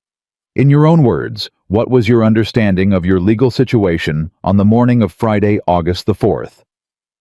Emma looked at him directly. My understanding, she said, was that a document had been signed by my father 11 days prior without my knowledge or presence, purporting to transfer guardianship of a 23-year-old adult woman to a man she had not agreed to be transferred to. My understanding was that this document was legally questionable on its face because I am a legal adult who was neither present nor informed and who had not consented. My understanding was that the marriage I entered into on Friday morning was legal valid and executed before any collection attempt was made under the contested guardianship document. She paused. And my understanding was that a grown woman is not property regardless of what her father signs. Silence in the room. Holt said, Your Honor, the emotional argument doesn't address the legal. It was not an emotional argument, Emma said. It was a precise description of the timeline and my legal status at each point in it. Aldridge looked at her. Something in his expression shifted, barely perceptible, but she caught it. The same updating of an estimate that she'd seen on Ruth Calhoun's face and on Mather's face, and occasionally on Jack's. Mr. Holt, Aldridge said, I'm going to ask you to address the timeline directly. What time did your client's representative attempt to execute the guardianship transfer? Holt looked at his papers. The collection meeting was scheduled for 10 o'clock. Scheduled, Aldridge said. Was it executed? The property was not available because, Aldridge said, the marriage had been filed at 8:22 that morning, making the guardianship transfer null at the moment of collection. He closed the folder in front of him. Mr. Holt, your client filed a guardianship document over an adult woman without her knowledge or consent, which is of questionable legality in this territory to begin with. He then attempted to execute that document an hour and 38 minutes after it had already been rendered void by a legally recorded marriage. and he is now asking this court to retroactively validate a guardianship that was void before he tried to use it. He looked at Holt over his glasses. "I'm trying to find the legal argument here." Holt straightened. "Your Honor, the marriage itself can be contested on the grounds of—" "On what grounds?" The circumstances suggest coercion. A young woman under financial and familial pressure entering a sudden marriage contract." "Mr. Hawthorne," Aldridge said, turning to Jack, "did you coerce Mrs. Hawthorne into this marriage?" "No," Jack said. "Mrs. Hawthorne, were you coerced?" "No," Emma said. "I made a legal decision in my own interest with full understanding of what I was signing." "She was under duress," Holt said. "The financial situation." "People make legal decisions under financial pressure every day," Aldridge said, "including the decisions your client encourages them to make. If financial duress invalidated contracts, Mr. Briggs's entire lending operation would be void." He paused. "Which, incidentally, is something this court will be examining separately." Holt went still.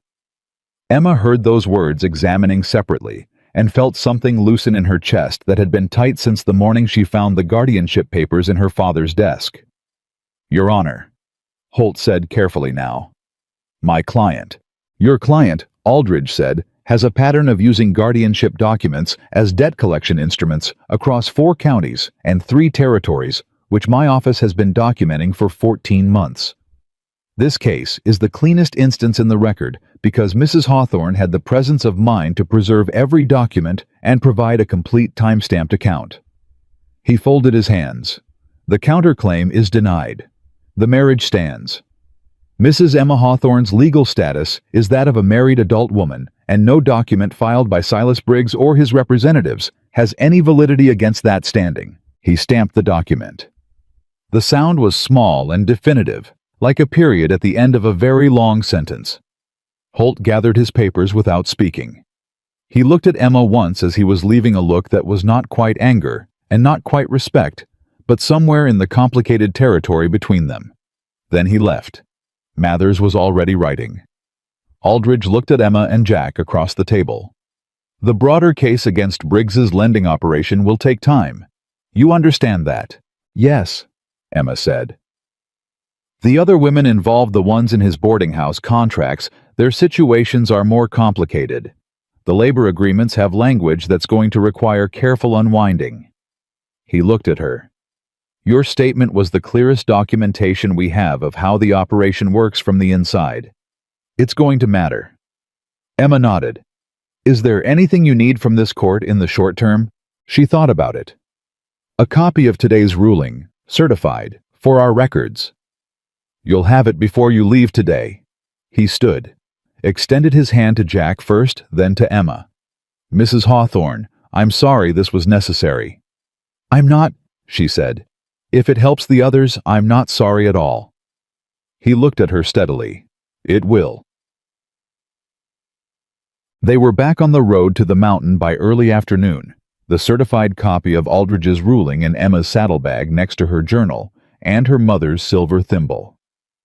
The ride back was different from the ride there. Not easier. Her back still ached. Her hands were still sore, but different in the quality of the silence between them. The weight that had been riding alongside them for 3 days was not entirely gone, but it had changed shape. It was smaller, or perhaps she was larger. Jack rode beside her now instead of ahead, which he hadn't done on the way down. She noticed without commenting on it. At midday, at the same creek crossing where they'd stopped going south, they watered the horses again, and Emma sat on the same flat rock and ate and looked at the same wide country. "He said the other women's cases are more complicated," she said. "They are. Their contracts have layers. But they can be undone, with time. With Aldridge on it, yes, eventually." She turned the canteen in her hands. "I keep thinking about them. The ones already inside his operation, getting up every morning and going to work in a place they didn't choose with debt that doesn't shrink." She looked at the creek. "That was going to be me in 10 days. It wasn't." "No," But the difference between them and me isn't that I'm smarter or braver. It's that I had 11 days warning, and a stranger walked into my bakery. She looked at him. That's an incredibly thin line, Jack. He was quiet. I know, he said. I want to write to them, she said. The other women. When the case proceeds, and their names become part of the record, I want to write to them. Tell them what I know. Tell them there's a judge and a federal record, and that their debt isn't a verdict. He looked at her for a long moment. All right, he said. You're not going to tell me it's not my business. It clearly is your business. He looked away. You're better at it than you know. The testimony. Aldridge's face when you talked, he believed you not just because you were accurate, because you said the thing that needed saying and you didn't dress it up. Emma looked down at her hands. She turned the canteen. My mother used to say there was no point in saying a hard, true thing softly. People hear the softness and miss the truth. She was right. She was right about most things. She stood up. I wish she'd been right that my father was a good man. Jack stood too. He was close enough that she could see the line of tiredness around his eyes, 3 days of hard riding, and 1 morning of high-stakes testimony in a federal courthouse, and he was still steady, still watching her the way he always watched her. She might have been right about that too, he said. Once. Emma looked at him. That's a kind thing to say. It's an accurate thing to say. He adjusted his hat. There's a difference. She almost smiled. There you go again. What? Saying accurate when you mean kind.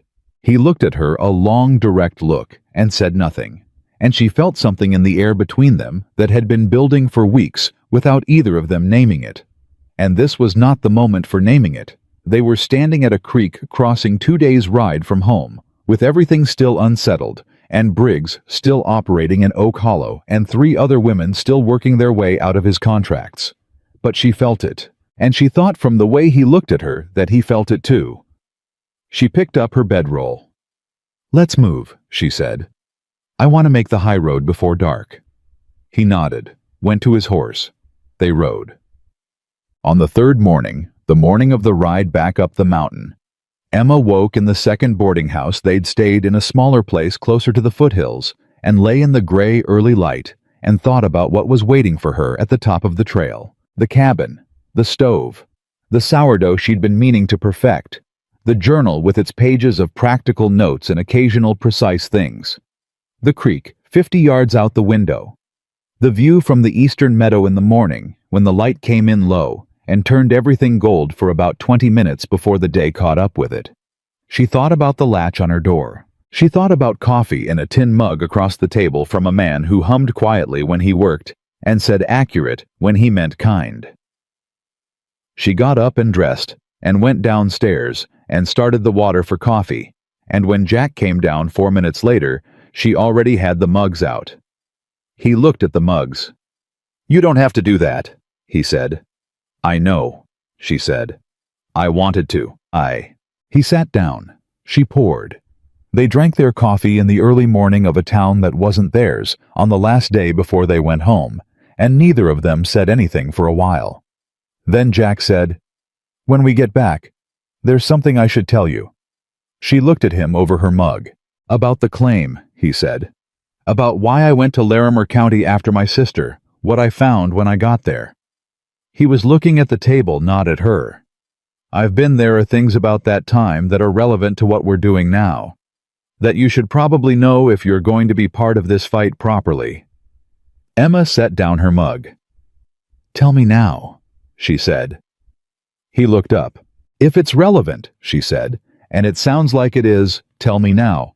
We've got time before the horses are ready, and I'd rather know on the road than wait. He looked at her for a long moment. The same look, the same calculation, and then he said, Briggs didn't just give my sister a bad contract. He paused. Emma waited. He knew who she was, Jack said. He came to Larimer County because he'd heard I had a claim up in the Gilpin Range, and he wanted the mineral rights. My sister was leverage. The whole operation in Larimer County was aimed at me. Specifically. His jaw was tight. I didn't know that until a year after she got out. Until Mathers told me. Emma stared at him. Briggs targeted your sister, she said slowly, to pressure you. To get to your land. Yes. And he moved to Oak Hollow, because I didn't sell. And he hasn't stopped. Jack's voice was even and steady and completely without softness. The legal campaign against him, me feeding information to Aldridge, the correspondence, all of it, part of it, is about the women, the lending operation. That's real, and it matters. But part of it is also he took something from my family, and I intend for there to be a reckoning. He met her eyes. I needed you to know that this isn't entirely altruistic on my part. That there are things I want from this case that are personal. The morning light in the window. The town waking up outside. Emma sat with what he'd said and turned it over completely. So am I, she said. He looked at her. Personal, she said. He signed my name onto a document without my knowledge. He tried to own me the way people own objects. He is currently squeezing my father's last livelihood to punish me for escaping. She held his gaze. Everything I'm doing is personal, Jack. I just also happen to want him to not be able to do it to anyone else. She picked up her mug. Those two things can both be true, for both of us. He looked at her for a long moment. Yes, he said. They can. Good. She finished her coffee. Now we understand each other completely. She stood. I'll get the horses. She was at the door when he said her name. She turned. He was still at the table, both hands around his mug, and he looked at her with an expression she had never seen on his face before. Open, slightly unguarded, like a man who had spent years keeping things close and was briefly voluntarily letting something show. Thank you, he said, for coming to Fort Mercer, for the testimony, for... He stopped, adjusted his course. For not making me do this alone. Emma stood in the doorway of a boarding house kitchen in the foothills of the Rockies, 2 days' ride from a mountain that was becoming her home, and looked at this man who had given her a legal name and a room with a latch and a fight worth being in. You weren't alone, she said. You haven't been for a while. She went to get the horses, and the mountain waited ahead of them, patient and high and indifferent in the way only very old things can be. And the trail home was there, and they rode it together.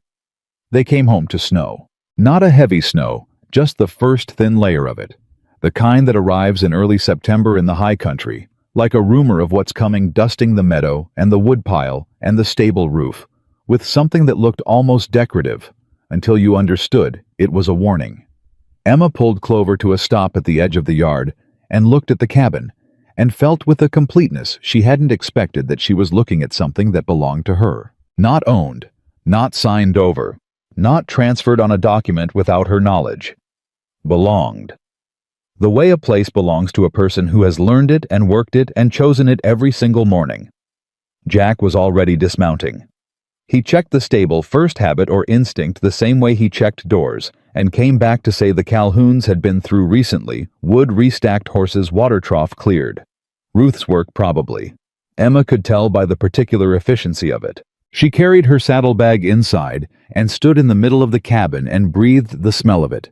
Wood smoke and pine, and the faint yeast smell that never quite left a space where bread had been made regularly, and then she went to the stove and started the fire. Jack came in behind her. You're going to cook before you rest, he said. I'm going to cook because it's what I do when I get home, she said. He said nothing to that. He hung up his coat and sat at the table, and she heard him pick up his book, which was where he'd left it 3 days ago, and she thought about how that was its own kind of extraordinary, that a person's life could be waiting for them exactly where they left it. She made cornbread and fried salt pork, and heated the last of the preserved beans from the cellar, and they ate without ceremony. 2 people at a table at the end of a long road, and the snow came down outside in the dark, and the fire held, and it was enough.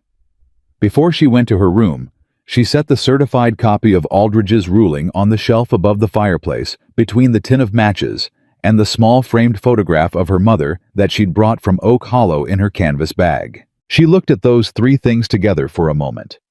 Then she went to bed and slept without waking until 4.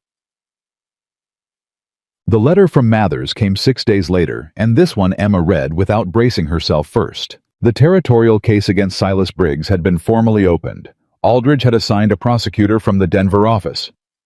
3 of the 4 women whose guardianship documents had been filed as debt instruments had already been contacted by federal representatives, and 2 had agreed to give statements.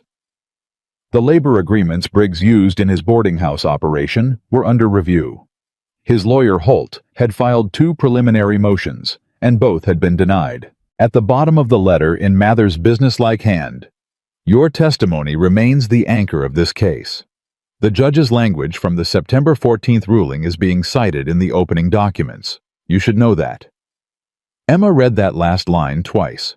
She went outside and found Jack splitting wood. He was always splitting wood in September, building the pile for the winter that was already suggesting itself in the cold of early morning, and she held out the letter. He read it, set the axe against the block.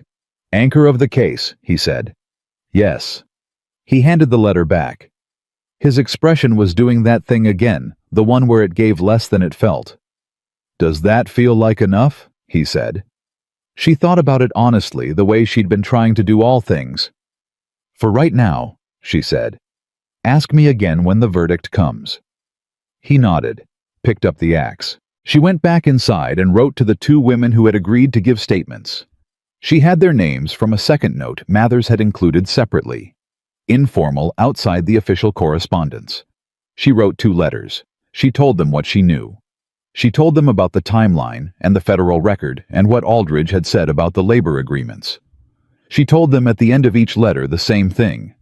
The debt is not a verdict. The paper he made you sign is not who you are. She sealed both letters and put them on the table for the next supply run. Then she went back to the stove and tried the sourdough again. This was the 4th attempt. The altitude was the persistent problem. She had adjusted the hydration and the timing and the temperature twice, and was now working on a 3rd set of adjustments based on what she'd learned from the first 3 failures. It was, she had decided, essentially a negotiation between her knowledge and the mountain's conditions, and the mountain was not giving ground easily. The loaf went in. She sat at the table and waited. Jack came in from the woodpile an hour later and looked at her sitting there watching the stove. "The bread," he said. "Attempt 4. He sat across from her. He picked up his book. They waited. When she pulled the loaf out, it had risen correctly. The crust, the right color. The smell of it filling the cabin with something that made the space feel different, warmer, more settled, more like a place where people actually lived rather than sheltered. She set it on the rack. She looked at it. "Well," Jack said without looking up from his book. "Come look," she said. He came and looked. His eyes moved over the loaf the way they moved over most things, thorough, unhurried. "That's right," he said. "It's right," she agreed. She cut a slice, handed it to him. He ate it standing at the counter, and she watched his face, and his face was the face of a man eating bread that was exactly what bread should be. "Now you don't die here," he said. She stared at him. He looked at her, and for just a moment his expression opened completely, no tightening, no calculation. Just a man standing in his kitchen with a slice of bread, saying the truest thing he knew how to say. She recognized the words. She had thought them, or something like them, on the morning she built the fire before he came down from the loft on her first day. She had not said them because they weren't hers to say then. They were hers now. "No," she said, "I don't die here." October came down from the high peaks like a slow, deliberate decision, and the mountain became a different place. The light changed, the sounds changed. The cold moved from suggestion to fact. Emma learned the winter rhythms the same way she'd learned everything else, by paying close attention and making adjustments. She wrote to her father twice in October. The first letter was brief and factual. The case was progressing. Briggs's operation was under federal review. The bakery's supply lines should normalize if Briggs's attention was now on the territorial courthouse rather than on punishing Henry Whitaker for his daughter's escape. She did not ask her father how he was. She had decided she was not ready to ask that. The second letter was shorter. She wrote, I'm learning the mountain. It takes longer than you'd think. The bread is finally right. She didn't know why she told him about the bread. Maybe because it was the most honest thing she could say about where she was. Maybe because bread was the one language they had always shared, and she wasn't ready to give that up entirely even now. Oh. Her father wrote back once. He said Briggs's men had not been back to the bakery. He said the mill had extended credit again. He said Mrs. Hale still came in on Tuesdays and Thursdays and Saturdays, and always asked after Emma, and he told her Emma was doing well because he'd assumed she was, and he hoped he was right. He was right. She put his letter in the back of her journal and went back to work. The twist came on a Wednesday in late October, and it came from a direction Emma had not anticipated. Mathers rode up the trail, not a Calhoun rider this time. Mathers himself, which meant it was significant, and he arrived in the early afternoon with the leather document case under his arm, and an expression that Emma had learned to read as a man carrying a complicated thing. Jack was in the stable. Emma let Mathers in and put coffee on, and sat across from him and said, "Tell me." "Briggs is moving to settle," Mathers said. She stared at him. "A settlement. His lawyer filed yesterday. He's offering a complete withdrawal of all counterclaims, full acknowledgement that the guardianship documents were unlawfully applied, and a financial settlement to the affected parties." He opened the case. "Including you." Emma looked at the papers he set on the table. She did not pick them up. "What does he want in return?" she said. "The federal case drops. No criminal referral. No further proceedings against his lending operation. He gets to keep operating.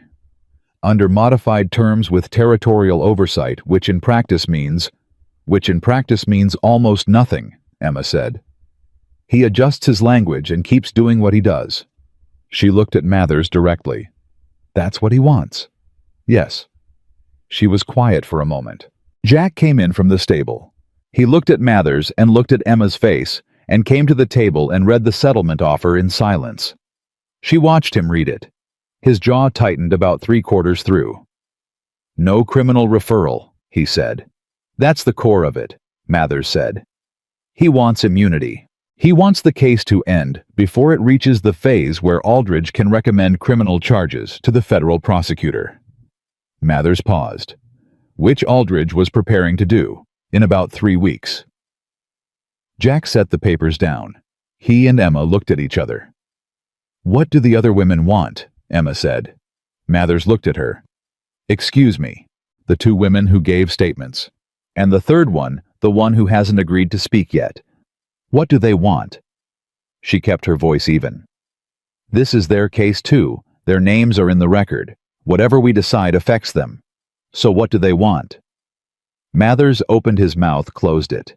He looked like a man who had not expected this question first. "I haven't. The settlement was just filed yesterday. I came here first because your testimony is the anchor document, and Aldridge said your position matters most to how he responds." "Then I need to know what the others want before I tell you my position," Emma said. "Can you get word to them?" "That would take time." Briggs's lawyer set a response deadline of, "When?" Jack said. 10 days. Emma stood up. She walked to the fireplace.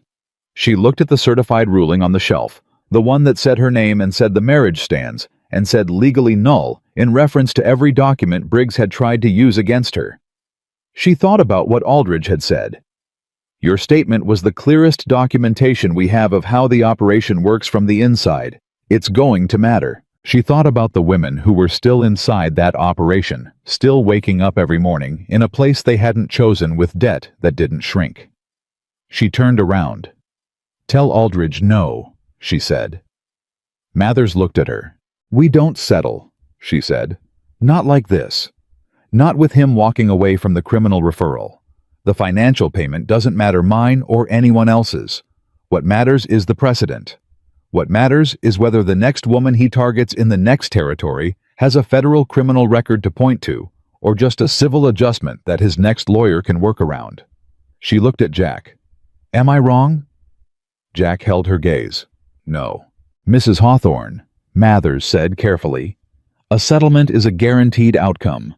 If the case proceeds and something goes wrong in the federal filing, does Aldridge think something will go wrong? Mathers paused. No. Does Aldridge want to settle? A longer pause. He sent me here to deliver the offer. He did not tell me to advocate for it. That's my answer, Emma said. Go back and tell him no settlement. Tell him we proceed. Tell him... She stopped, looked at the papers still on the table. Tell him the anchor holds. Mathers looked at her for a long moment. Then he picked up the papers and put them back in his case and drank the last of his coffee and stood. I'll ride back today, he said. Aldridge will have your answer by Friday. And the other women, Emma said. Get word to them. Tell them what the offer was and that we said no and why. They deserve to know. They deserve to make their own choice about whether they agree. I'll do that, Mathers said. He left. Emma stood in the middle of the cabin in the October quiet and felt the weight of what she'd just done. Not the legal weight, but the human weight of it. The three other women, wherever they were, waking up tomorrow without knowing yet that someone had turned down money on their behalf, because money wasn't the point. She hoped they would agree. She thought they would. Emma, Jack said. She turned. He was still at the table, and he was looking at her the way he had looked at her in the boarding house kitchen in the foothills that opened briefly unguarded. Look, the one that let something show. You know what you're doing, he said. It wasn't a question. I know what I'm doing, she said. I know, he said. I just wanted to say it out loud, because it matters. He paused. You matter. What you just did matters.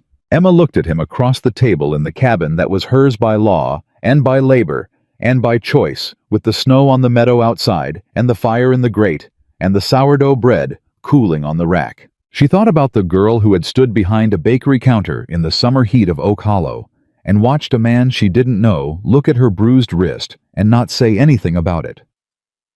She thought about $11.40 in a coffee tin. She thought about being 23 years old and already too tired to be surprised by anything. She thought about who she was now and the distance between those 2 points, and how that distance had been traveled not in a single moment, but in 100 small ones, building fires, adjusting bread, riding hard in the dark, giving testimony, writing letters, turning down money, standing in a judge's room and saying, "A grown woman is not property," without her voice shaking. "Thank you," she said, "for saying it." He nodded. She went back to the stove. That did. The federal case against Silas Briggs was formally advanced to criminal referral in November. Mathers sent word via the Calhoun Rider, a note just 3 lines because 3 lines were all it needed. Aldridge had submitted the criminal referral to the federal prosecutor in Denver. The 2 women who had given statements had both declined the settlement when contacted. The third woman, the one who had not yet spoken, had contacted Mathers' office the day after receiving word of Emma's refusal. She was ready to give her statement. Emma read the 3 lines at the kitchen table on a Tuesday morning with Jack sitting across from her, and she folded the note and set it down and sat quietly for a moment. "All 3, she said. "Yes," Jack said. "They all said no."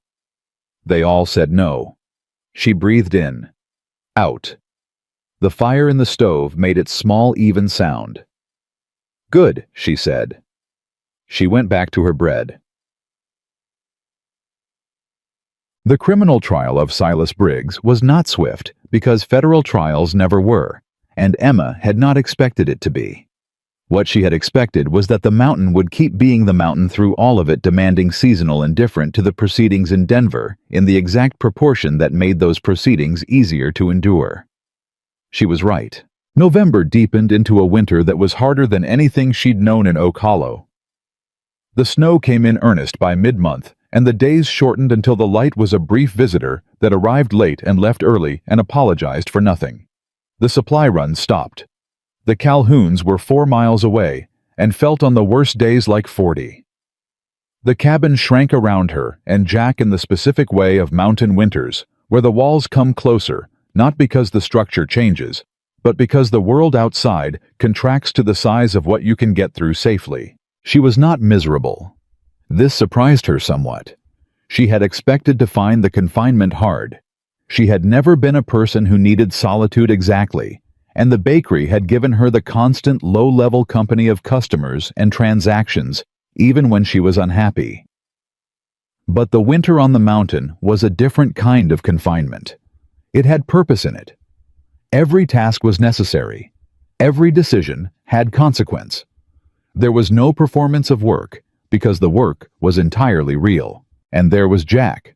Not there was Jack, the way there had been Henry Whitaker in the kitchen doorway, heavy and unpredictable, and looking for something to find fault with.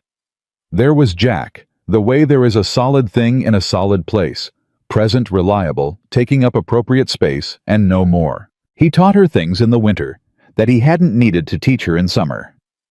How to read the specific quality of cold that preceded a dangerous storm versus the kind that was merely uncomfortable. How to pack a wound which she hoped not to need but accepted as necessary knowledge. How to navigate the trail to the Calhoun place by landmarks rather than sight when the snow made the trail disappear. He taught her without condescension, which she had not always received from people teaching her things, and she received it without performance of gratitude, which she understood he would find uncomfortable. She taught him things too. He didn't know how to make bread. She had assumed this. He'd lived alone 6 years on dried meat and beans, but she hadn't assumed how completely he didn't know, which was more completely than she'd imagined. She taught him the process from the beginning, the yeast, the hydration, the feel of dough that was right versus dough that was overworked.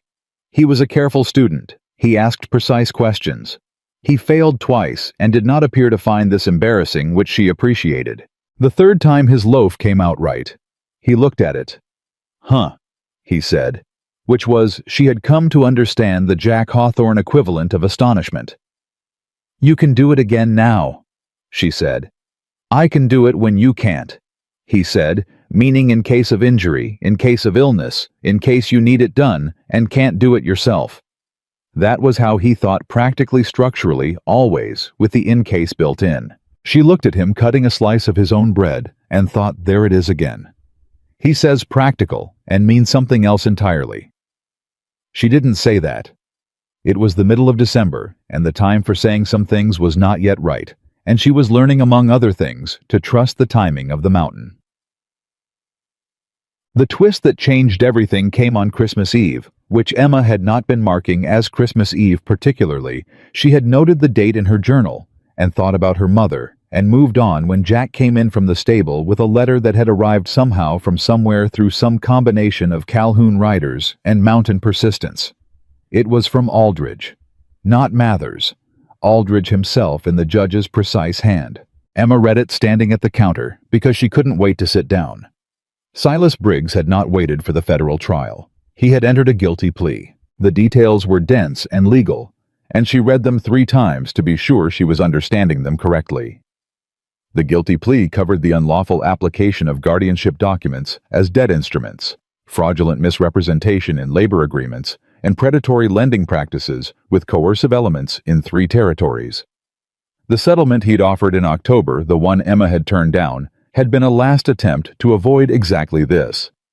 When it failed, when all 4 women refused, when Aldridge submitted the criminal referral, and the federal prosecutor began building the case in earnest.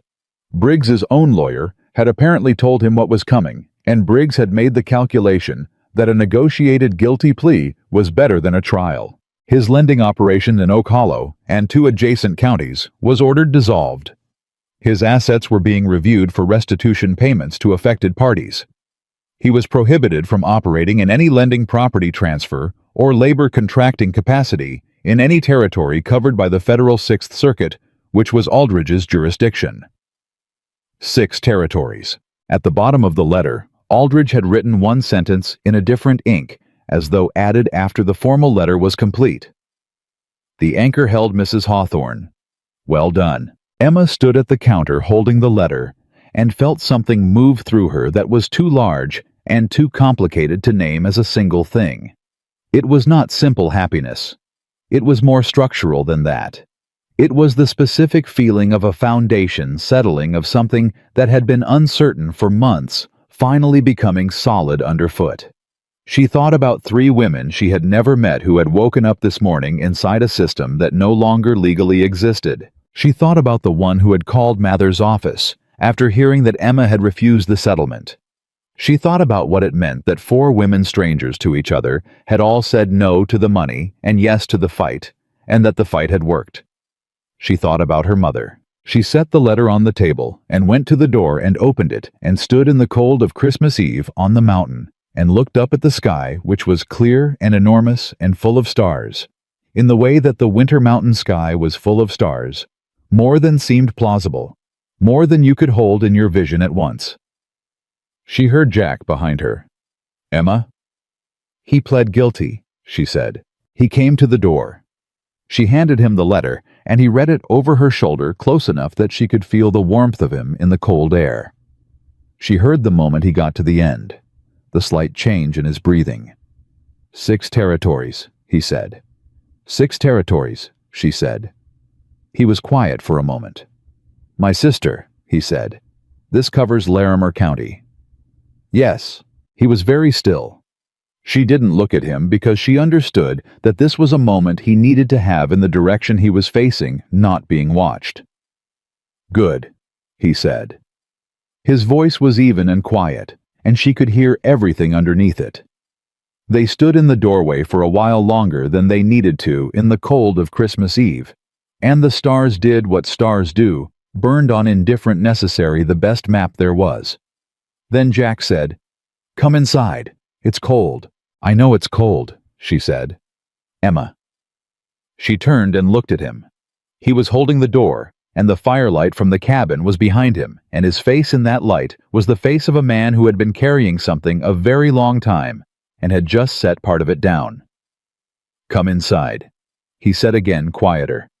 She came inside. He let the door close behind her, and then because it was Christmas Eve, and the case was won, and the mountain was full of stars, he did something he had not done before. He reached out and put his hand on her face, just briefly, just his palm against her cheek, warm and steady, and saying everything he did not know how to say in the language of words. She put her hand over his and held it there for a moment. Then he let go and she let go, and they both understood that this too was a beginning, and beginnings deserved room to be themselves without being rushed. "I'll make supper," she said.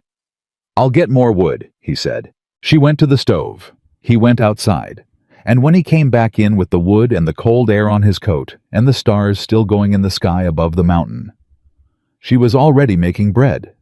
Not because they needed bread, but because it was what she did, because it was hers, because the oven was warm, and her hands knew the work, and this cabin on this mountain, in this life, was the place she had chosen and claimed and built herself into, one morning at a time. The bread rose. The fire held. And Emma Hawthorne, who had been sold on paper and had made herself free, who had given her name as evidence, and won, who had turned down money for principle and found other women willing to do the same, stood at her own stove on Christmas Eve, and was not owned by anyone on earth. That was not a small thing. That was everything.